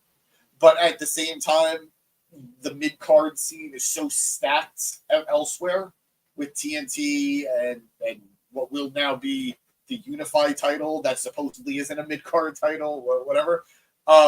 It gives me a headache to think about. The real championship. What? The real world championship. The real world championship. Everybody have a can of spray paint and an X. Go away. Go away. But I really enjoyed this matchup. It's fun to be reminded how good the Bucks actually are in the ring. It's fun to be reminded that, wow, these guys really are part of the conversation for best tag team of the 2010s, early 2020s. Like, they really should be part of the conversation. People get so lost and stuck in the muck about how they feel about them outside of the ring or what they view them as just, I guess, to me, the incorrect classification as spot monkeys. Yeah, the Jim Cornette and his fans of the world. Yeah. They are just so goddamn good. Nick Jackson countering Bandido's 21-plex looked beautiful. Yeah. It looked beautiful. And he did that while selling a knee injury. Yeah, it was great. Them complimenting Takeshita so well. How many guys do they compliment so well? They compliment Kenny so well in trios. They used to compliment AJ Styles so well in trios. They complimented Hangman so well in trios. They compliment Takeshita. They compliment Okada. Like, they work so well, and it was just great seeing that tonight. And that's, again, all the praise to Roderick and Kyle and Bandido too. But man, it was just good to see the Bucks that I remember just bucking it up. Yeah. Every once in a while, Danny, you get these 6-man tags with the Bucks in them. We've gotten them quite a bit over the last month or so. And they are PWG style matches. And you see this out of the Bucks again and how good they still are, especially now that they've been off and they're a lot more healthy than they had been. And I think the last few years, Matt doesn't have to sell his back anymore. I'm still also assuming his bicep is fully healed. We have to remember he was wrestling with that torn bicep forever. So, you go out, you see them, and you see them against guys they have such great chemistry with because they wrestled for so long in Roddy and Kyle. And then you throw two current stars in Bandido and Takeshita in there, and you just have a recipe for success. You guys heard Rev give a detailed explanation of this match, and it was very informative, and he recapped all the big spots in it. Let me give you my recap of this match. Takeshita is so fucking cool. Yes, welcome to the train. Like, everything he does is just so cool, and like it's kind of effortless, but at the same time, I wouldn't use that word because he hits so hard. Yeah. It's like you can't effortlessly punch through a brick wall, but he's like punching through a brick wall. But he looks like he's not giving 100. Like he's so smooth and fluid. Yeah, and he's so strong. And every move he hits, I'm like, God damn, he might be the best at hitting that move. And there are great people that hit this move. every time I was just like, and this match is watching the Young Bucks fall in love with Takeshita. Like as a match goes on, they just like, maybe we trade Okada for Takeshita and they keep him and we get Takeshita. We've gone from Kenny to Okada and we're like, oh, how about this guy who is like both of them kind of, who beat Kenny and who is probably going to beat Okada soon. Let's take this guy. There's a reason Kenny handpicked him. Like, he's one of Kenny's guys and he shows it every single time he's out there. Yeah, and he does. But then sometimes we won't see it for like 5 weeks because he won't have like a marquee match. And then he has it. And it's like, yeah, why isn't this guy winning more titles? I know he was just a champion, but it's like, oh, why haven't we given him more championships? And I think he'll be the second ever unified champion, hopefully. But we'll see how that plays out. He is facing. I was gonna say, James, he is facing Bandido for the Ring of Honor World Championship at Supercard of Honor right before All In. So you could see him with that title before you see him with the Unified Championship. And they could unify that title with make it an even more unified championship. And I will say I think James made a good point with the Bucks where like we all hate the Bucks sometimes. It's just how it is. They have that type of quality about them. And the thing is, that's supposed to be a fun to hate thing. Yes, exactly. They lean into take it a little too seriously, though. Yeah. And then I'm sorry, I'm about to get the Bucks confused. Which one's the older looking one? Matthew's the older one. Older looking is subjective because Nick has made himself look a little bit older. Yeah. Nick is the one with the very bright blue eyes. Did you guys see that? Who's the hot tag one? I always get the names mixed up. Nick's the one who does more flippy shit. Yeah. Matthew's the one who does the rolling Northern Lights. Right. When I'm so sorry, I always get their names confused. It's literally, okay. It's because they're just white guys with generic white guys' names. I say see me and my brother sometime as a half white guy, but I'm sure Danny mixed me and him up too back in the day. I'd still, I can't put a face to it, even though we 100%. But anyway. When he does his spot where he rolls through from the outside and does the X Factor like coming in and then flips out to do it, he does it pretty often. Yeah. Every time feels like the first time I'm seeing it. It's so smooth. It is so good. It's like one of those moves I don't get sick of because it just feels unreal. And it's, like I said, it's a trademark spot. I see it pretty often, but every time he does, I'm like, no, this is legit. Like, these guys might be the best wrestlers to ever come out of Rancho Cucamonga. That's just, they might not be the most famous people. I don't know, how much people like Workaholics, but, like they're up there. If they're not number one, they're right under them, and it's fine, So I forgot Workaholics was there. That honestly, that's why I know it's a place. I didn't know. I didn't. I know that from Young Bucks being announced, and then from Workaholics. But I think to your point, Danny, the Bucks always have their spots, and while they maybe didn't hit all of them tonight, they usually get their big ones in. But even then, they're still doing stuff that they're adding to their repertoire. They mix it up every match.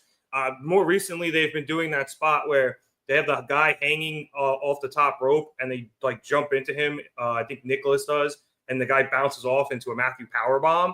Like that's a new thing they've been doing recently. So the fact that these guys have been doing it for as long as they have and continue to innovate and look awesome while doing it is, I mean, like James said, they're one of the best tag teams the last, I was going to say 20 years or so, but at least the last 15. And I think you can actually argue they are one of the best tag teams of all time. And can I just say on that spot you mentioned, I love the idea of people being like bounced off the ropes and then being caught into a power bomb. That's like one of those moves as a kid you think of with like action figures. Like this would be so cool, but it's like the physics are like kind of crazy. But then it, like when someone actually does it, it's like it's so satisfying. Yep. I love 100%. Bouncing off the ropes into a move. It's just such a satisfying thing. Yeah, it does look really cool. Just a couple of things before we get to the Bucks and their promo. Maria saying that she thought Hangman was going to set the limo on fire. I now really want that, but it's probably also incredibly expensive. And you know what? Mentioning the shredded documents, did we forget? No, we did. Well, we did, but on purpose because Kenny brought it up and basically just said they were spending it on like lube and I think butt plugs or something. So it was weird. And the cuck chair in the corner. I remember lube and cuck chair. The butt plug was. I think it was cuck chair. I just knew it was something kinky. Also, I did check it. Excalibur does still own PWG along with Super Dragon. Yeah. Who I believe is the person who does not want to sell. Yeah. All right. Continuing with the Bucks here. After the match, Swerve Strickland and Will Ospreay quickly came down to the ring and started to attack the Bucks, but the EVPs quickly escaped into the relative safety of the ramp. Swerve then grabbed the mic and says that they still haven't gotten an answer to their challenge for a match at All In with the EVP titles on the line. And he clarifies that he and Will don't actually want to become EVPs because A, he doesn't trust Will with that kind of power, which Will agrees with.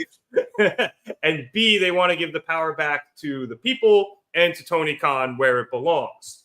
So Ospreay grabs the mic and asks the Bucks if they aren't willing to fight them on the show they created for the company they created. Are they then still young Bucks or are they young fucks? At least I think that's what they said. And I'm also pretty sure that's what Taz called them on commentary. At least I hope it was. Matthew then got a mic and asked why these two and Hangman think they can make the rules and stipulations around here when they're the EVPs and they have the power. So Matthew declines the challenge, asking what they would even get out of the match anyway. Ospreay says he has something that they would both want, and after telling Swerve to trust him without telling Swerve what he was going to say, he lays out the stipulation that if they lose, they can't challenge for the AEW World Championship for a year. This immediately ticks off Swerve, and Swerve starts arguing with Will, but the Bucks are very much for this, so Matthew accepts it if Swerve says he's okay with it, which is funny because who gives a shit what Swerve thinks if you have the power? Anyway, Swerve reluctantly tells them that they're on, and then he goes back to Will to discuss what the fuck just happened. So, James, I'm going to go back to you here first because it's your lower third. The one time I actually will say it should go to me first. But it is your lower third here. Never go full Cody. Go full Cody. They didn't go full Cody here. I love this stipulation because it's just scary enough that it sucks if they lose, but you're not ruining your future and you're standing in the company by saying, I'll just never go for the world title ever, despite being two of the most popular people in the company. So I really did appreciate that because it's a believable shitty stipulation to match the believable, presumably for the Bucks, the believable shitty stipulation of them losing the EVP titles. Because as a fan, it means nothing to us if they lose it. It's one of those things that they lose their ability to book, but it doesn't mean they can't go for the tag titles. They can't go for things or be important. So I really thought this was a great, great way of getting us there without painting an obvious arrow towards who's going to win this. I could believably see the Bucks winning. Yep. I could believably see Swerve and our Ospreay winning. It doesn't really work the same way. I tried. It's not. I kind of liked it though. Swerve and our Ospreay. I'm going to tell you. I know this is in our prediction show. We're going to save that for next week, but I am going to say it just quickly here. Teaser. I am rooting for the Bucks. Interesting. I am rooting for the Bucks because I think we've seen now. I think this is the second or third match they've had as a tag team on Dynamite. They're a really good fucking tag team. That Swerve stomp into the Stormbreaker. Yeah. Holy shit! That was so good, and it makes sense as a move for them. I am willing. Let Hangman win the title. Go through a bunch of heels in a year when Swerve and Ospreay are the tag champions, and the 1 year stipulation is over, and they're the tag champs. They have to wrestle each other to see who's going to be the number one contender for Hangman or for whoever is the champion. Or just to one up the stakes, that's going to be the finals of the Owen Hart next year for sure. Ooh, Exactly. that could be interesting. So much good. So much good comes from them losing, and that sucks because I don't ever want to root against them. But so much good can come from it. You also have, in the comments saying that Will's is setting up Swerve, and should they lose, and again, this is something we could talk more about next week, but should they lose, whichever person takes the pin, it does leave that underlying thing of you cost me a year's worth of not being able to go after the title. Even if they do go on and win the tag titles or whatever, Danny, that is in the background. So I did think this was a great way to alter the stakes a bit because last week we thought it was kind of funny that Will and Swerve would have EVP powers. So you remove that, but as James said, you still allow for good stakes to be added where they actually A, mean something, and B, don't point in a direction, as James said, of who's going to win. You guys didn't want to see segments of Ospreay having to do paperwork and being overwhelmed and getting fucking fed up, because I've been okay with that. But it would have been really funny to watch all of that. But yeah, for a couple weeks, and it would have lost its charm. Do you remember that bit where Okada purposely pressed the button and pretends to cry? Yeah, I have that gif. You have that gif. This is the opposite, where Ospreay does it by accident and legitimately crashes out because he's fucking up the show. So, someone finishes their promo and then they wait for the music cue and it doesn't cue. So like, all right, hit my music, and it still doesn't hit, and they're just like, I don't know what to fucking do now. Like, they turn to the cameraman like, what's going on? I don't know. But I'm just a wrestler. I didn't know what I was signing up for. Oh god. But in all seriousness, I love this. I love this story. I love this segment. I'm so excited for this match. I agree with James that it's kind of more interesting if they lose. And like even Eric said in our comments, Bucks have to win for Hangman to win, which I agree with to an extent. Like you don't want. I'd be more nervous if the faces win. I'm going to be a lot more nervous for the main event. Whereas if they lose, I'm like, okay, this is great. And I'll even defend the thing that Rev kind of poked a little fun at, that the Bucks were like, oh yeah, we're good with that as long as you're good with that, Swerve.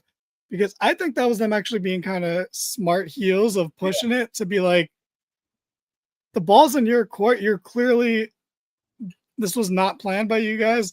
You're not on the same page. We are on the same page. So yeah, absolutely. Put it up. Like, Swerve, do this thing you don't want to do. They forced Swerve's hand where Swerve wasn't ready to commit to that. Yep. So I actually really like that detail because, like James was saying, and like you're saying, if they lose, we can get a tag title run out of them. And I want that now.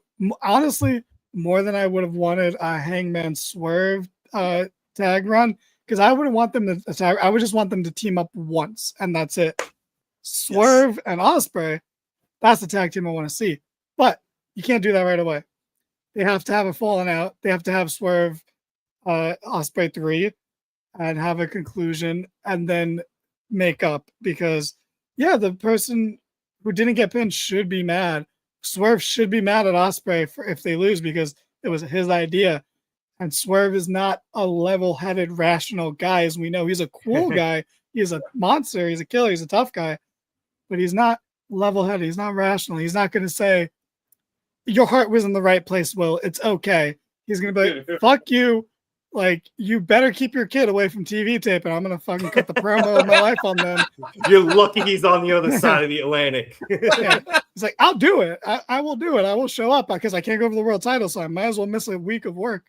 But, like, you got to have that falling out, and then they can make up. Then they can come back together and team up. And then I like James' idea of them being tag champs, and that's why I added in my sprinkle of them tag champs, finals of the Owen, two champions coming together, two brothers fighting each other for it. And we're going back to Wembley next year, so you think Ospreay finally wins this first world title. The fact that when Ospreay first signed with AEW, we thought he was going to win the title within months, and he was like, no, I'm going to put over Swerve because that's my boy.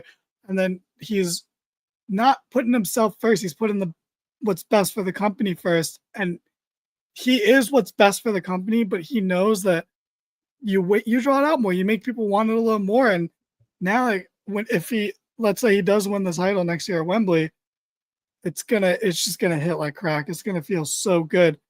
And on the flip side of that, Swerve having to watch Hangman be champion for that long, because even though I think, and again, we'll get more into this in predictions, we all think the Swerve will ultimately help Hangman, and it'll be this Avengers moment, and them finally really, coming to terms and just putting their differences aside and having that respect for each other.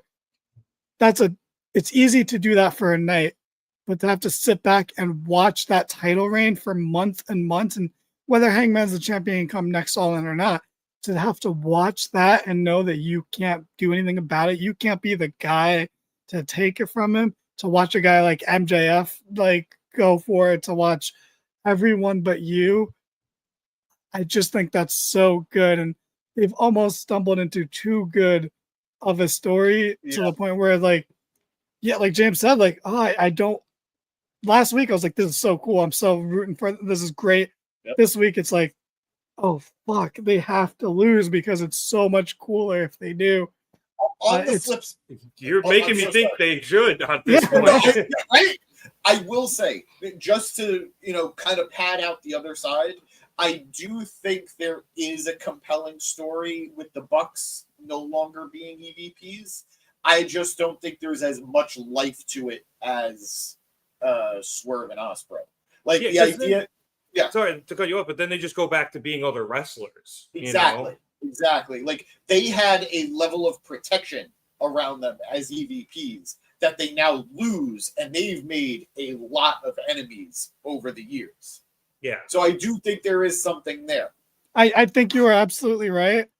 And to even combine it with the flip side, from the other side, Hangman beating the Death Riders, we still need bad guys. We still need some bad guys, and keeping the Elite as EVPs can, let's move Okada or Takeshita up into that title contention. Let's say Okada is not the Unified Champion. He could be the guy.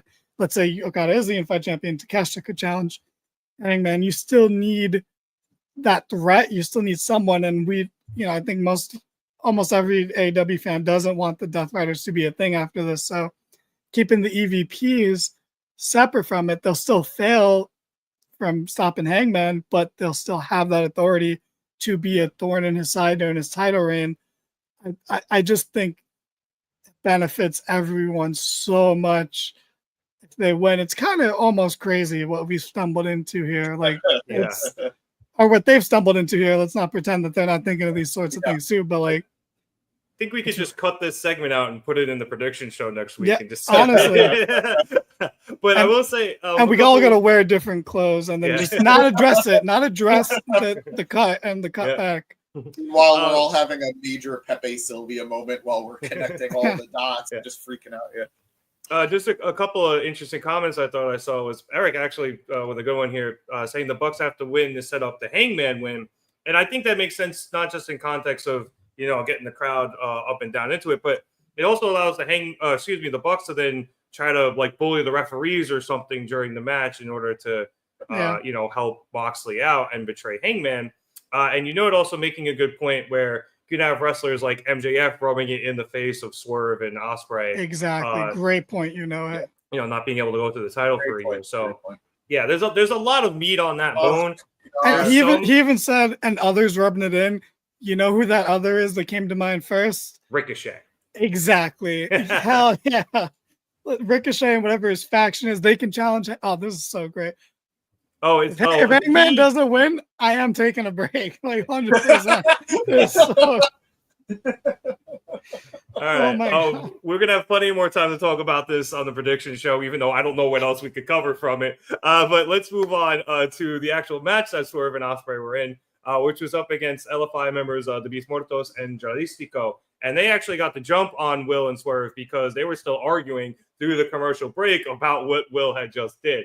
However, the match ended with Swerve and Ospreay taking out Mortos with a move James mentioned, the Stormbreaker Swerve Stomp combo, before beating Dralístico with a Styles Clash followed by a house call for the dub.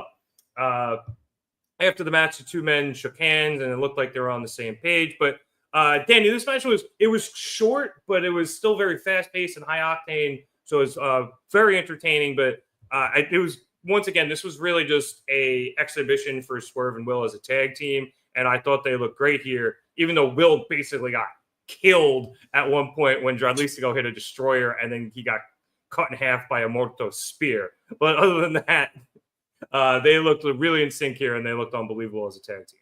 I think we know why Roman Reigns hasn't been showing up to work in WWE, because he was secretly. This match was, to put it short and sweet, fun and functional. It had a purpose, it served its purpose, and it was a decent ride along the way. This is what, in the theme park industry, as me and James set up our branch off in theme park podcast, this is what we call a family-friendly ride. It's just fun for the whole family, you know, and it's nice and quick, nothing too intense. And then, you know, like you said, they almost killed Ospreay there. But, you know, it has just enough thrill for the whole family, and it served its purpose. Totally functional and effective match. Just good stuff. I was going to maybe go more for King Ka there, because this was just, it was quick and it was fast and it was great. But if you want to go family friendly, maybe Teacups then, because you were definitely whipping around here during this thing, James. This matchup? Yeah. Well, I mean, my brain was more I liked the match. I enjoyed the match, but I was a little distracted trying to do the calculations on how much time Mortos has been on my TV since the hard launch of the relationship, or prior to it. It's definitely prior to it, but yeah, I know what you're saying. My man, Triple H in his way to the top, and I'm all here for it. And I am not complaining, because not in the this slightest. fucking go in the ring. Another one that I was pushing hard in the old Gym Pack days. Yep. But Black Taurus. He's really there's a Luchasaurus shaped hole that he's really sliding into right now. Yeah. Danny, when I tell you, I swear, the early days of me doing Gym Pack, I kept saying, I want, at the time he was Black Taurus, I want Black Taurus versus Luchasaurus so badly. And I still think that match will fuck when it happens. More important than the match is the debate segment beforehand. Absolutely. Those two really smart people with degrees. And let's be real. Of all the of all the people who have cool masks, those two have the coolest masks. They just do. Do. Definitely, anyway. Definitely top two. Although I really like Mortos' mask, but Taurus's mask was wild. Like I there was agree. Blood dripping off of that thing. Yeah, I agree. But I'll take this. I enjoyed the matchup. All jokes aside, I am really happy to see Mortos getting a push, because he was putting in the work. Yeah, he was we talked about earlier with like AR Fox getting that slot. Mortos was doing that, just not on Dynamite, but it was on Collision. It was happening. Exactly. I have seen it. Collision soldiers. Yeah. He is so good, and I'm glad to see him in this spot. I'm fine with him losing. This was a match. Obviously, the right team won. There was no question about who should have won this matchup. Although I will say there would have been something to that stipulation being made, and them like losing the match to like a fucking roll up to really show maybe they're not some unstoppable team. I think that would have been a little interesting, but obviously that's not the way they win, and it makes sense. But fun matchup, 4 great talents. Dralístico's mask is, I'm so sorry. If you told me that was Mystico's mask, if you told me that was Dragon Lee's mask, if you told me that was a lot of luchadors' masks, I would believe you. I cannot pick Dralístico out of a lineup. I just can't. Well, yeah, because he wears a mask. You walked right into that one. I don't think I did. Take a breather, James. It's just how it is. I went bad shoulder first. Like I felt it. I want to say hi to T-Rick in the chat. I apologize if I mispronounced your name. Also seeing Claudio back tonight. I think Stat helps Moxley it all in. That would break Danny's heart. It really would. It really would. I've seen her turn heel before, and it was great, but it also didn't lead to anything. And I don't want to go back there if it's not gonna, especially if it means the Death Riders. Yeah. We need our inaugural Saturday night Nightingale tag team champions. We need it. I concur. All right, let's hit the Saturday Nightingale. Saturday. Yeah, night. there you go. Saturday They're like Sasha Banks and Bailey, except they're just both Bailey. All right, let's hit the main event as we saw Kazuchika Okada face off against Kota Ibushi. That carny piece of shit Don Callis on commentary, flanked by Lance Archer, since like he's basically Don's personal security now. I'll jump to the end of this match, which ended fucking crazy because Ibushi started the ending sequence with an Avalanche Tiger Driver. Okay, what? I didn't know that was a thing. The crowd bought into that so hard. The crowd, that was one of the loudest reactions of the night by far. It was so, they bought so hard into that. I rewound. I honest to God rewound it because I didn't see it like clean, and I was like, what the fuck did he just do? Anyway, after Okada kicked out of that, Ibushi set up for the golden trigger, but Okada was able to escape, and then the two men exchanged some pinning combinations. They then started to get to their feet, and Ibushi grabbed Okada's wrist again to once again set up for the golden trigger, but Okada was able to grab the ropes with his other hand to force the break. Ibushi started to argue with the referee about his count, and that allowed Okada to come off the rope and hit a massive lariat from which Kota was able to kick.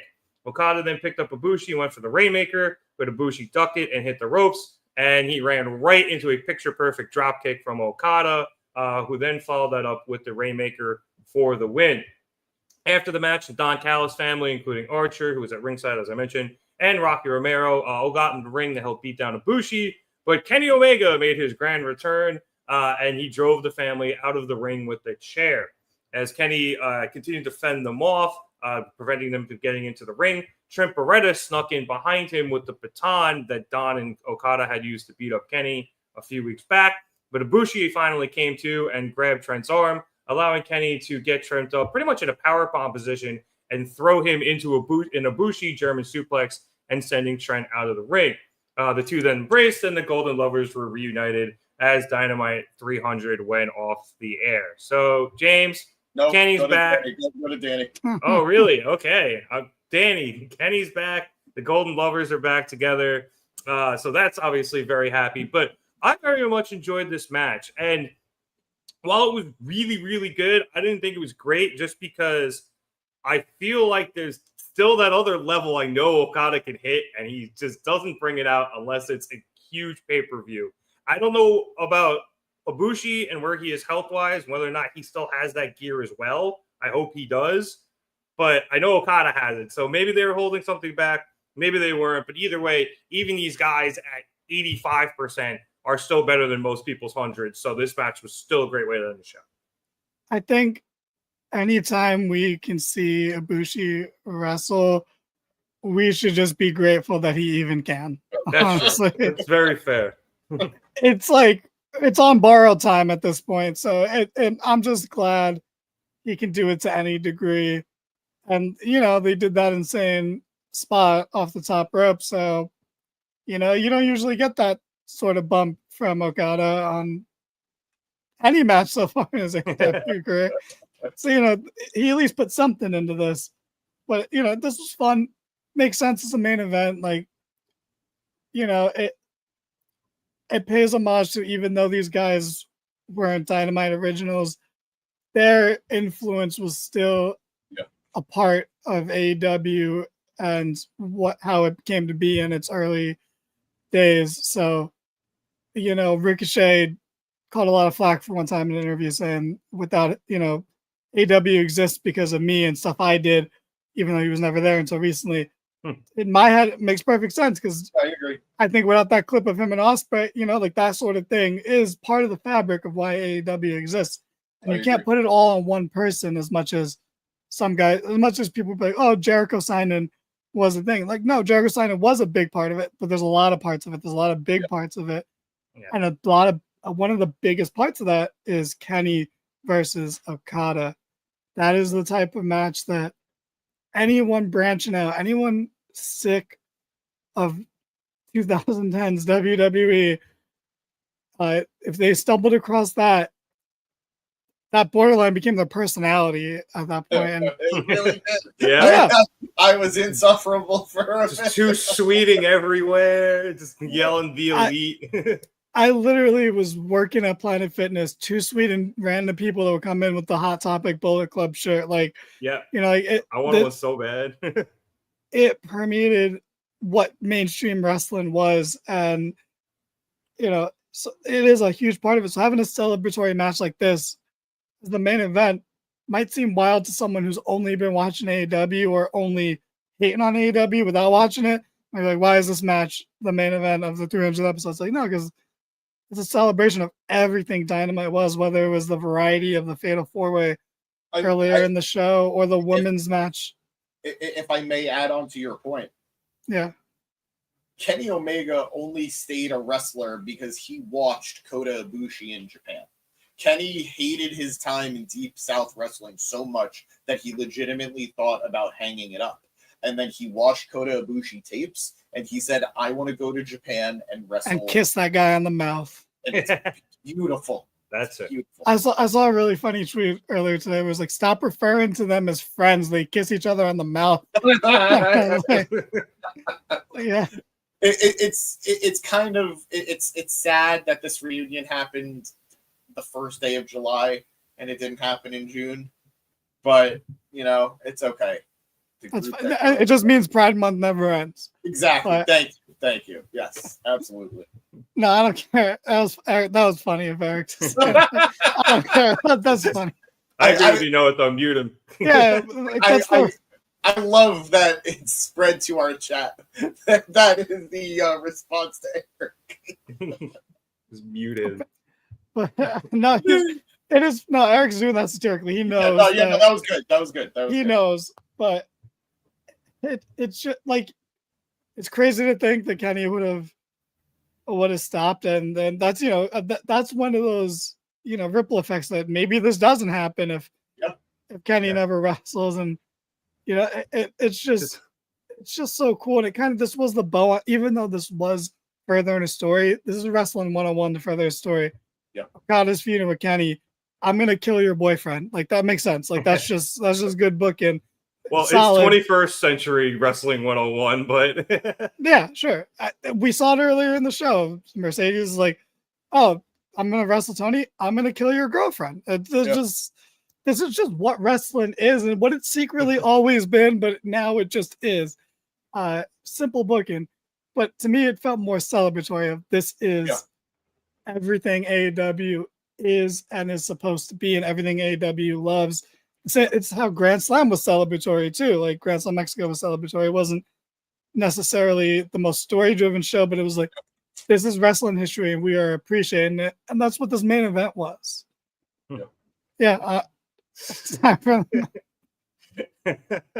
For Mariah May's in WWE trying to gay it up, and we'll see how long that lasts. But right. Yeah. I mean, Jordan Grace is doing her damnedest. Yeah, that's also true. Twitter, she is doing her damnedest. Yeah, and maybe in Sean's woke NXT, but not on Triple H's main roster. Yeah, but Danny, you kind of brought up WWE killing people's love for wrestling, and Kenny was just another example, and there was another guy who ended up having to turn to Japan to find it again. But you mentioned like all of these different influences, and you can draw so many straight lines to a lot of different things everywhere from a straight line with Kenny Omega. Well, I know, fair, but you can draw a lot of straight lines through many different influences for AEW. You mentioned Ospreay versus Ricochet. A lot of people even go back to like Long Island IZ and that leading to being elite and all these different things. But if you draw enough lines, you just see how many branches it eventually came out to be, because it was just all of these different influences. And I agree with you, this episode, and I know we're kind of recapping the episode instead of this match, which we'll get back to in a second, but this was really a celebration of all the different things that came together to make AEW great. And as I mentioned at the top of the show, even though it's changed so much, it's still unbelievable, and I love watching it every week. But I'm sorry, James, you said branches? yeah, Chris Jericho's costing Hangman the title. That's, shit. Damn it. Did you guys see on the ever-growing list of supposed people that WWE wants to re-sign? Jericho is on that list. And I mean, that's one of the most believable ones. Oh no, absolutely, absolutely. I think the list is Private Party, Britt Baker, Danhausen. I saw Jay White, I saw the Guns, and I saw Jericho. Yeah, the Guns make sense because Trips and Billy are close. So, yeah. I mean, I think I'll make it quick, but Danhausen could totally work in NXT. There's a spot to fill. I jokingly said that he should be the new comic relief in Judgment Day, but there's a spot for him there. I won't ever say anything bad about Danhausen. So whatever he does, him calling Finn like Prince the entire time or Fergal would be great. or Pin Balor. Whether or not he wins or loses that day, he calls him Win Balor or Pin Balor. Do you guys remember when he first debuted in AEW? Everyone was like, he's going to be such a great fit in Dark Order. And then we ended up with like 4 months of him in the Best Friends instead. And it was great. He was in the same section as Okada for a bit, technically. He made Best Friends conglomeration before conglomeration was exactly. Yeah, and Hookhausen, which was fun, but sorry, just to run down the rest of those rumors. Private Party will do great in NXT. They won't ever do anything on the main roster. Let's be real here, and that is 100% because of Triple H. Britt would be very interesting. That's the best way I can put it. She's made a lot of disparaging comments about NXT. Having to go there would be kind of interesting. She's done some things to piss off a lot of AEW fans or just human beings in general. And I'm not going to comment on that, but I won't pretend that she wasn't very important to the first few years of AEW's women's division. I'm I don't own a fucking rally towel, but that is what it is. Jericho, he's going to go back at some point, whether it's he's got to get his Hall of Fame induction, So it is what it is. Same thing. Hate modern Jericho, but I'm not going to pretend he's not one of my all-time favorites or that in first few years weren't very important. But yeah, that's all the rumors. I'm sure they do. I think they could have a little bit better taste, but I'd rather the S Boys stay in AEW. Actually, I think they would be the most detrimental loss to AEW because I think they are such a good team that haven't even fully hit their peak. So I think in terms of that pool, it would be the biggest loss. But yeah, I'd agree with pretty much. And Britt, if she does jump, would have to go straight to main roster because otherwise the humiliation would be too much. And do you think WWE is above humiliating signees? No, no, I don't. But I don't know. I could see her getting the Jade Cargill treatment, which is bonkers to say is a thing. But yes, I could see her. Of any of them, I could see her being the only one that gets the straight to main roster jump. Maybe Danhausen, but I don't think so. Yeah, Danhausen, I mean, could kind of fill that R-Truth role, but now that he's more serious, it is what it is. Yeah, there's a spot for him, but Yeah.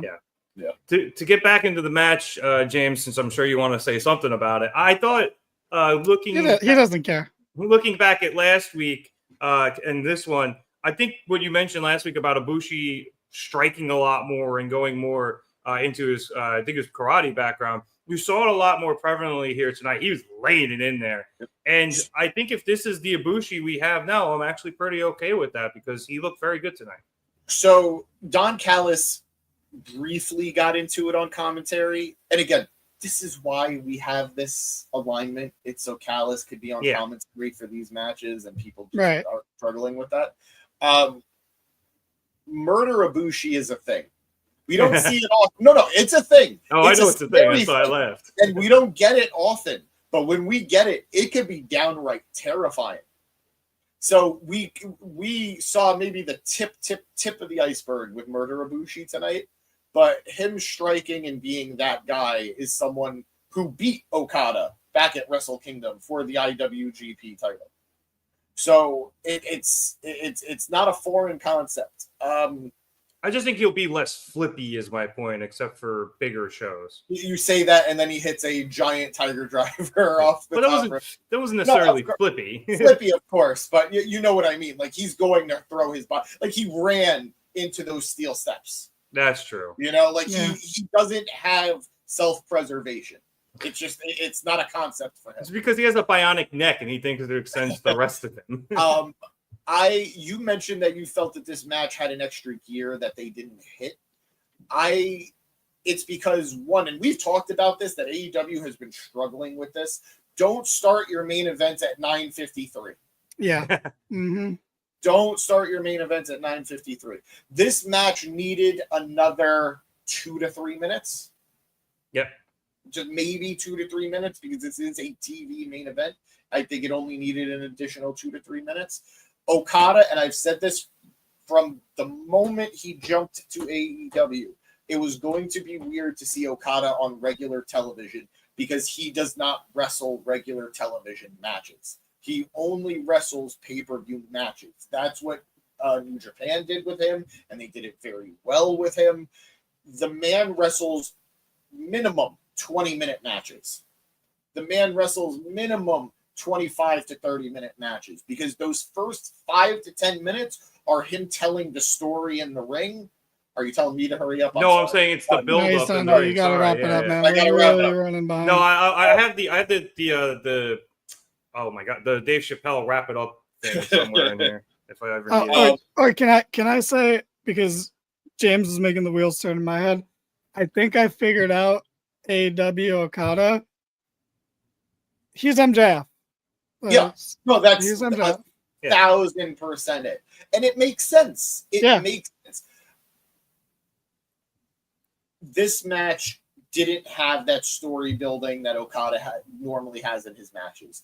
They had to start things pretty quickly. And granted, they still found a way to amp it up by the time we got to the end, but they missed a crucial component of what a typical Okada match is. And that's been a problem in a lot of his matches. We either get part 1 and part 3, or maybe part 2 and 3.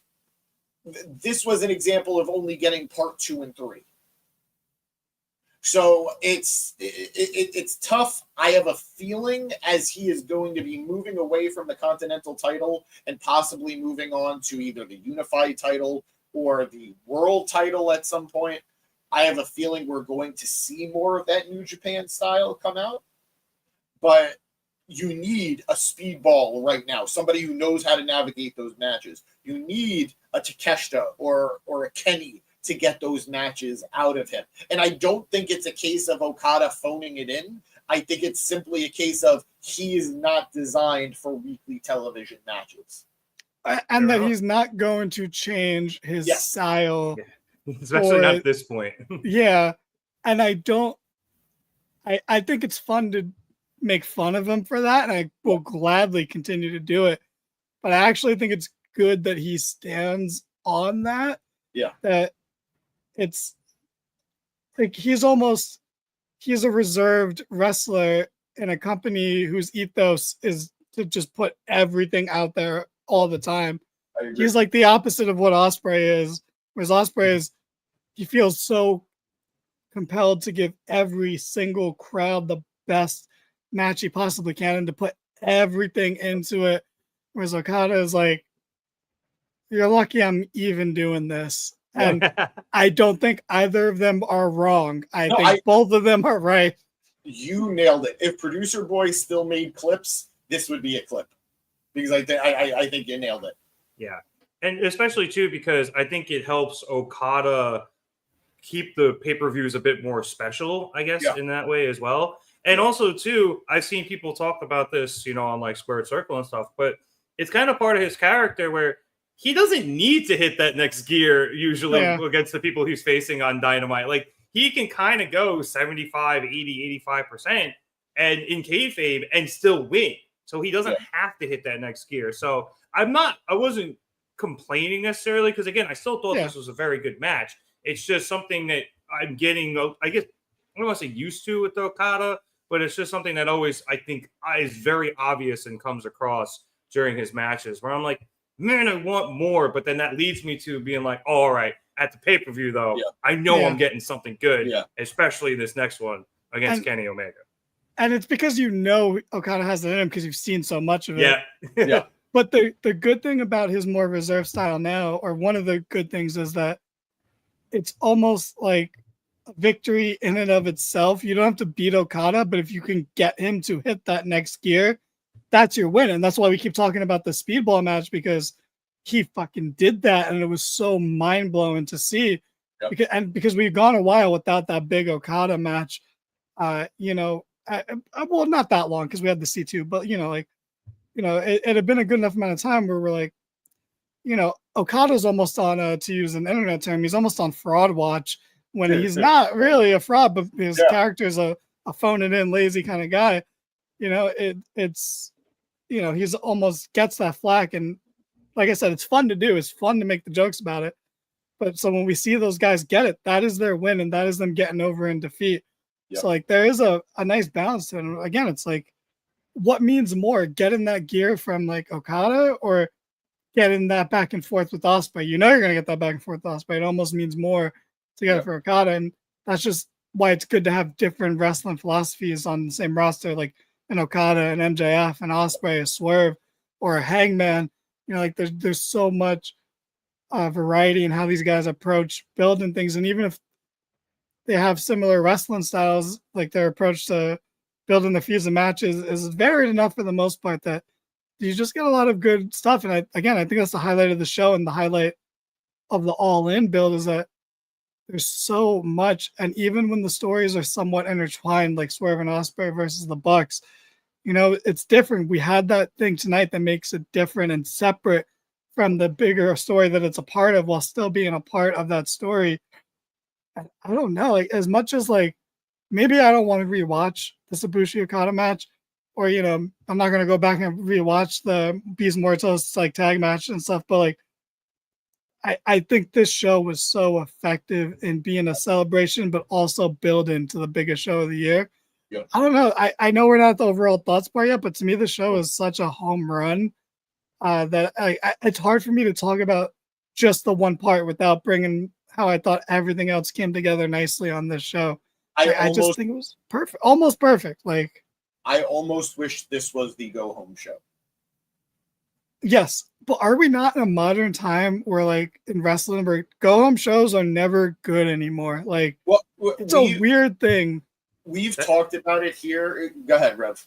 I was going to say that used to be the thing with AEW. The 2 weeks out show was always the better one than the go home show, because they didn't put a lot of people on that card, at least wrestling wise, in order to protect them for the pay-per-view. They've gotten a lot better at it recently, but but it's not just them, it's WWE too. There's WrestleMania week is a joke. Monday Night Raw before WrestleMania is terrible. SmackDown before WrestleMania is usually not an actual show. So now with the past 2 years it's been, or three maybe, like for a long time it was just a recap. I think you have the Andre the Giant on that SmackDown now, but that's about it. Nobody cares about it. Yeah. And now we know going forward, any tag team title matches will also be on that SmackDown. Oh, that's on the SmackDown after, and apparently they're amazing. But just to close the loop on what you were saying, Danny, I think you're right. Like, AEW, the whole big tenet of AEW was to showcase all different styles of wrestling and stuff. And I think tonight did a great job of covering all of that stuff. So right before we get into our overall thoughts, I just want to go to it's comment, because he's right. Okada doesn't have to wrestle every week. He just has to show up and say bitch. So why would he even try when he gets in the ring? It's like, dude, we just said how Max Caster is more successful than Anthony Bowens. My dude gets no offense in. He just wrestles for 2 minutes, loses, and he's over as fuck right now. Yeah, exactly. Like, you find that way. We talked about how MJF only wrestled 7 matches since 2023. Like that, you find ways around it. Like that's why the show's so great, because you have Ospreay who will kill himself every week, and you have a guy like Okada who's like, you're lucky he shows up at this point. It's all great. The world's greatest wrestler, or excuse me, the world's the guy who wants to be a comedy wrestler trapped inside the body of the world's greatest wrestler. It's true. It's so true. Bring back the balloon. Okada's greatest influence is secretly Orange Cassidy. He's like, this guy knows ball. Like I cannot like wait for that. If we had, I don't know if we've had that yet, but Okada versus Orange. I don't think we've had it yet. I think we had it briefly in the Gauntlet last year. Gotcha. But like, you know, we didn't know. We didn't have. I don't think we had full like. We were Okada getting there, but not nearly it. Yeah, they were teasing it, and then do you know, bringing up a good point about the go home shows? There's a lot of 24/7 title defenses on those, so we were getting something. That's true. Our truth was a legend because of, you know, that title. He has more than even Ric Flair. You know, even Ric Flair's real number can't touch our truths. Yeah. But Danny, since you really wanted to get into your overall thoughts here on the show, please go after it, because I agree with you. This was damn near a perfect show. If we're giving it a percentage, I'd probably give it like a 96. Like, what was my nitpick was the Hurt Business jet speed build. I didn't like that. So my only real and it wasn't even fumble on the show. It wasn't even bad. It was just whatever. It was just kind of long. And it was kind of long. Yeah. So this was an A+ show, and like, you know, if we're going with the 2 weeks out as the real go home show, this was a fantastic go home show. And you know, next week to the point where next week they just got to give us that little bit. The only thing we need next week is a really, really big angle with Tony and Mercedes. That's the only thing that needs to go big. And then we need a brawl with like Hangman and the Death Riders, and you have some of the guys come out. You have the Ops come out. I think you don't have Swerve. Yeah, you still got to tease that one out. You save him for yeah. Saturday. I can see him like walking to the top of the ramp and watching, but not joining in as everyone's brawling. It's like Hangman and the Ops and Will, and then the Bucks are there with the Death Riders, and like they're all just as we go off the air, and then fucking Swerve and Nanak just kind of saunter out onto the stage and survey everything, and then you go off the air. Or even like you cut to them backstage, and Will's like, "Oh, come on, Swerve, we gotta go," and Swerve hesitates, and Will's like, "Come on," and then Will just leaves without him, and Swerve looks conflicted, and he's still just anything to show that's like, I think they're so set next week that they don't. Oh, and we need like a Willow stat interact, more build for the women's gauntlet, because that is the thread. I'm sure we'll get it on Collision, so I'm not gonna like hold that against this episode. But like we need that thread, because I think that's the more interesting thread. But they did so much good work with the Mark MJF stuff for the men's gauntlet this week that we need that for the women's next week. And then like, what more do you want? Like, the hype this is special. Like, I feel so good. I'm nervous as fuck, but like, I feel so good going into this that like, I'm still on the, like, you know, I don't know if I can make the trip out there, but I'm still like, oh, like, you know, I want to so bad. I really do. I've never considered taking a flight to watch a wrestling show. I'm not to knock you, James. Just no, I get it. It's crazy to me to do it, and I'm considering it this time. I'm like, if you commit to me, I will commit to you. That's what I will tell you. If you commit to it, I am with you. I am with you. Damn, all right, just don't wait for me on it. But yeah. Between that and the Golden Lovers, this might be the gayest episode we've ever had. Jay, I know we're 3 days late, but you know it's fine. Yeah, well, Pride never stops. I should have grabbed my Pride Mets cup. But James, I found it interesting that considering this was Dynamite 300, they usually on these type of shows have like a recap package or something, you know, hyping up the history of AEW, and they didn't. And I like that because I think you put so much focus back on not only just, you know, the wrestlers and the matches, but the build to All In, and taking that time out to do a package like that. I don't want to say it would hurt the episode, but it definitely would have, you know, kind of left a bit of a hole in the middle, and it was better served, you know, doing other stuff. I know we had those promo bits for the movie, but they were like, what, 30 seconds apiece? So everything was an obligation. That was an obligation. That's exactly. important. Everything was focused tonight. But that's also really cool that they had that thing going on. That was very cool. I like that. Crypto is all elite as he went across the screen. That was great. I like the Kenny MJF one as well, even though we didn't bring that up. But again, because all the focus was in the ring and on the wrestlers, it made this episode that much better. No, I completely agree. I loved this episode. It gave me a little bit. No, I'll be honest. It gave me a lot of everything I really enjoy. Did you kill it? No, it's bug killing season in the Nick household again, everyone. Before James says what he's about to say, which I think is going to be very poignant. It's back. James gets interrupted. It's back. I almost made it through. I was going to do it twice, and I stopped myself. I'm glad you did. It feels right. Feels right. Just look, with the Superman advertising, like, yes, advertising in wrestling is a problem right now, and it's abhorrent on one end. So I don't want to be super hypocritical and say I liked it here, but what I liked here is that it was not invasive. It was brief, but I also like it symbolically. But this Superman movie might be what, and this is stop me if you've heard this one before, but this movie might be what saves DC movies. So, and it feels like it's just symbolic of what the AEW, like WWE, like rivalry and tribalism. It's like, I've always been more, I think DC is better than Marvel. I will say that. They're better, but Marvel is better right now with the MCU and presenting movies. Better marketed. They're better marketed. Yeah, they're a Disney machine now, and they're unstoppable. So they're never gonna fully crumble. As much as I have little to no interest in the modern stuff they're putting out, but like, I want DC. I don't want DC to like put them out of business or anything, but I want DC to come back and be what they were before this Marvel renaissance. And this that's why it just feels kind of symbolic that it's AEW and this DC teaming up, and it feels like a right partnership. As AEW has so much momentum, and the Superman movie still has a momentum. Like, exactly, that's the perfect way to go about it.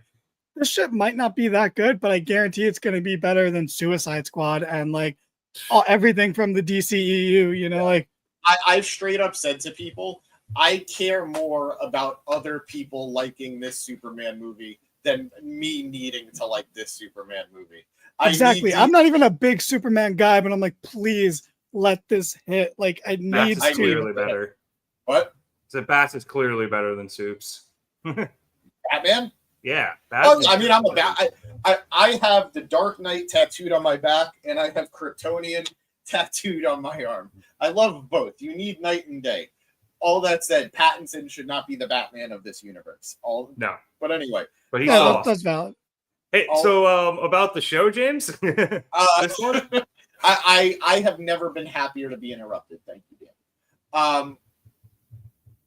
I got a lot of what I needed out of the show.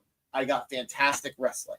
I had great storylines. I had my favorites. Kenny Omega made his return. The man, we all talked about it, all the branches, all the whatever we want to call it that got us to AEW. Kenny Omega is one of the biggest branches. And to see him main event segmenting, closing the show out, felt right. Yeah. Seeing how far the women's division has come, to the fact that I said it earlier in the show, and I stand by it, this is a double main event show. Tony Mercedes is just as much a main event as Mox Hangman. Well, that's why I think they need the big segment next week to really hammer that home. Yeah. And I'm so happy to see that, and I'm happy that we got a great women's match tonight. Also, I'm sorry if I can just make a joke at that expense. It wouldn't be a 300th episode of Dynamite or a celebration without the women only getting one match. One segment. Good point. I mean, hey, we did get a second one. It's just she went down hard to that buckshot. She went hard. I love this. Look at the Hangman of Dynamite 1 and look at the Hangman of Dynamite 300. I laughed at that guy, bro. I laughed at that guy, and now I might cry if he doesn't win. Yep. He was drinking so much. All you need to see how far this company has come and how much right they've done is to look at Hangman from episode 1 to now. So I'm happy. I am a happy fan. This was a great Wednesday. I produced. I have produced. I am going to say yes. Yeah. I am going to say I agree with you, Eric. Yeah, that's pretty easy to say because 41 was not it, bro. But like, I produced Raw for Matt, who did Danny's Raw Rewind this week. I watched all of Raw. I watched all of Raw. It was a fine show. It had some highlights. It had some bright spots. I'm not as emotionally invested in anything WWE is really doing right now the way I'm invested in so much of what AEW is doing right now. And you say that was one of the better Raws in the last few months too. Yeah. Like it genuinely, it was a good show. But yeah, like literally, there's one story that I'm invested in, and I'm very biased. But like, it's the women's triple threat. It's the only good story they're telling. Bailey, Bex, and Lyra, yeah. Yeah, it's literally it's a perfect story, but it's carrying. So it's carrying Raw, it's carrying the pay-per-views, and it's carrying the all-women's pay-per-view, which has no builds going whatsoever. If you're not watching NXT, you don't really know that pay-per-view is happening. Yeah, it's a bummer. It's wild. So yeah, the hype is can't even compare. Like I'm so invested. Where like I love Evolution. The Love Evolution's happening because just know it's going to be good because the first one was great and it had also a shitty build that was also carried by Becky Lynch. What a coincidence! But you know, my hype isn't as like because again, it just feels like they're not doing it for the right reasons, and it feels like they don't even want to do it. But I just can't. I can't compare this. Like we can only compare it to WrestleMania 40 because that's the last time we felt that hype and investment for what was going on in WWE. And it's not to say they haven't been doing good stuff because they have been. Let's be very honest. And I'm sorry. No, Rev, I cut you off first. So by all means. And I also want to apologize to Rev too because we're tangenting a little bit at the end here. But he secretly loves it. He does. He just it stresses him out. I'm secretly waiting to be yelled at for going way over time. Well, that's on me, so that's fine. Just throw all the blame on me. First of all, if you're still with us tonight, you guys have been great in the comments. We have so many, we had a lot of traffic tonight, so thank you guys. Let's be real. There are things in WWE that are hitting, even if they don't necessarily hit with us. Jey Uso is crazy over. He just is. Like, whether you want to say it's the Yeet or whether you want to say it's the entrance, the dude's over. People still do love Cody, and it's weird that he's really and we talked about it in our chat a little bit. It's weird that he's the only person talking about a heel turn. I don't think anybody else really is. He loves lying, that's why. There are things that Chelsea Green for Matt. There are so many things that are over in WWE, but so much of it feels either not important because of how it's presented through the booking, or we've been doing it for so long that even if it is important, I'm exhausted by it. I do not ever need to see Seth Rollins and CM Punk in another fucking ring together ever again. I say it all the time. Seth is one of my favorites.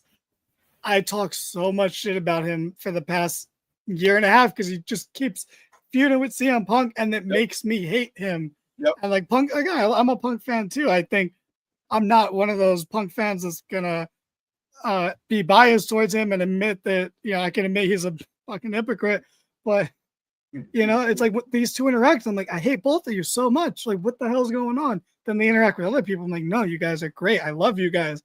Please stop interacting with each other. Yep. But that's the word I wanted to use when you were building towards it. A lot of it feels artificial. Yes. Word of the day. Yeah, I think the word of the day is artificial, and I just don't feel that. Like, the only thing that feels kind of artificial in this build is the jet speed Hurt Business stuff, but like it is what it is. Like, and even then, like, jet speed are getting organically over. The Hurt Syndicate is over as hell. So even then, like, even if you're not loving the build itself, like, these two teams are teams that are over, and it's just kind of the way things have been plotted out around the rest of the tag division. where we've kind of ended up in this situation. Adam Cole's going to defend against Fletcher, right? Yes, I hope so. Yeah. That's going to be a match. I'm starting to think that's an all-out match and not an all-in Yeah, match. I can see it too. I can But see it. either way, Fletcher's got to fucking win it. Yeah. 100%. I'm glad Cole got a singles title run. Yeah. It needed to happen. It's been a series of unfortunate circumstances with him, but we need to capitalize on Fletcher. He can't be one of those guys that, like we said, has that same template of gets over, losing to top guys, and then does not. He needs to win a title. So yeah, by all means. Him with the TNT, Takeshita with the Ring of Honor title, bring some prestige back to the family as well. So yeah, but it's also going to lead to them breaking up, and that's a couple that's going to be sad to lose. But you know, but that's something we'll delve deeper into in the predictions show. Yuka Sakazaki be very happy though if you break up Fletcher and Takeshita. I mean, so would Sky Blue, I assume. Yeah. But, Oh, Yuka like literally calls Fletcher out on the internet. You're like, you are an enemy. She's great. Like you wear too much pink. All right, boys. You know it's saying let's get back to talking about Mox winning again and giving the fans what they want. That's how I know it's time to end because it's late and we're delirious. If you put this in the universe, I will not forgive you. I will not forgive. I have never said this before, and I'm only half joking now. But if Mox wins, you owe us $1 in the chat. All right. So please, no. All right. I'm going to end the show there. So thank you, everyone, so much for watching us here at the Market Down Podcast. We'd appreciate it if you liked and subscribed. I'll throw the overlay on here so you guys can get some of our socials there, even though I'm completely blocked out now. Never mind. So if you like the video, it lets us know that you're enjoying what we're doing here on the show. And if you subscribe, continue to get all the great stuff here on the channel. Gym Pack Zone is still in pre-production, but it's coming back soon. We're building towards July 20th, which will be Slammiversary. I'm debating if I'm going to do the next couple of impacts to sort of get us there, but absolutely Slammiversary. I will see everybody. Awesome. We will also obviously be covering All In and some of the stuff leading up to that. I don't know if we're going to do Ring of Honor, or maybe we can try to do it if it works out, although I don't know if James is going to be in Texas or Danny is going to be in Texas or not. Things are very up in the air. This is looking like if I'm going to Texas, I'm going like Friday evening, being there Saturday, and probably leaving like Sunday morning. I'm going to end up doing that post show by myself. Well, let me push back a little bit. If we do go, I'm going to try to convince you that we should take a quick trip to Six Flags over Texas. I would be down. I would absolutely be down. I'll borrow $1 somewhere just for you guys. Thank you. You know it. Yeah. Yeah. So he's going to be in the chat begging for $1 and then give the $1 to us. So be sure to subscribe for all of our all-in weekend coverage, all-in week coverage, because obviously we'll be back here for Dynamite as well, and sporadically Matt does a Raw review. We are going to have you guys are hearing it here first on the show.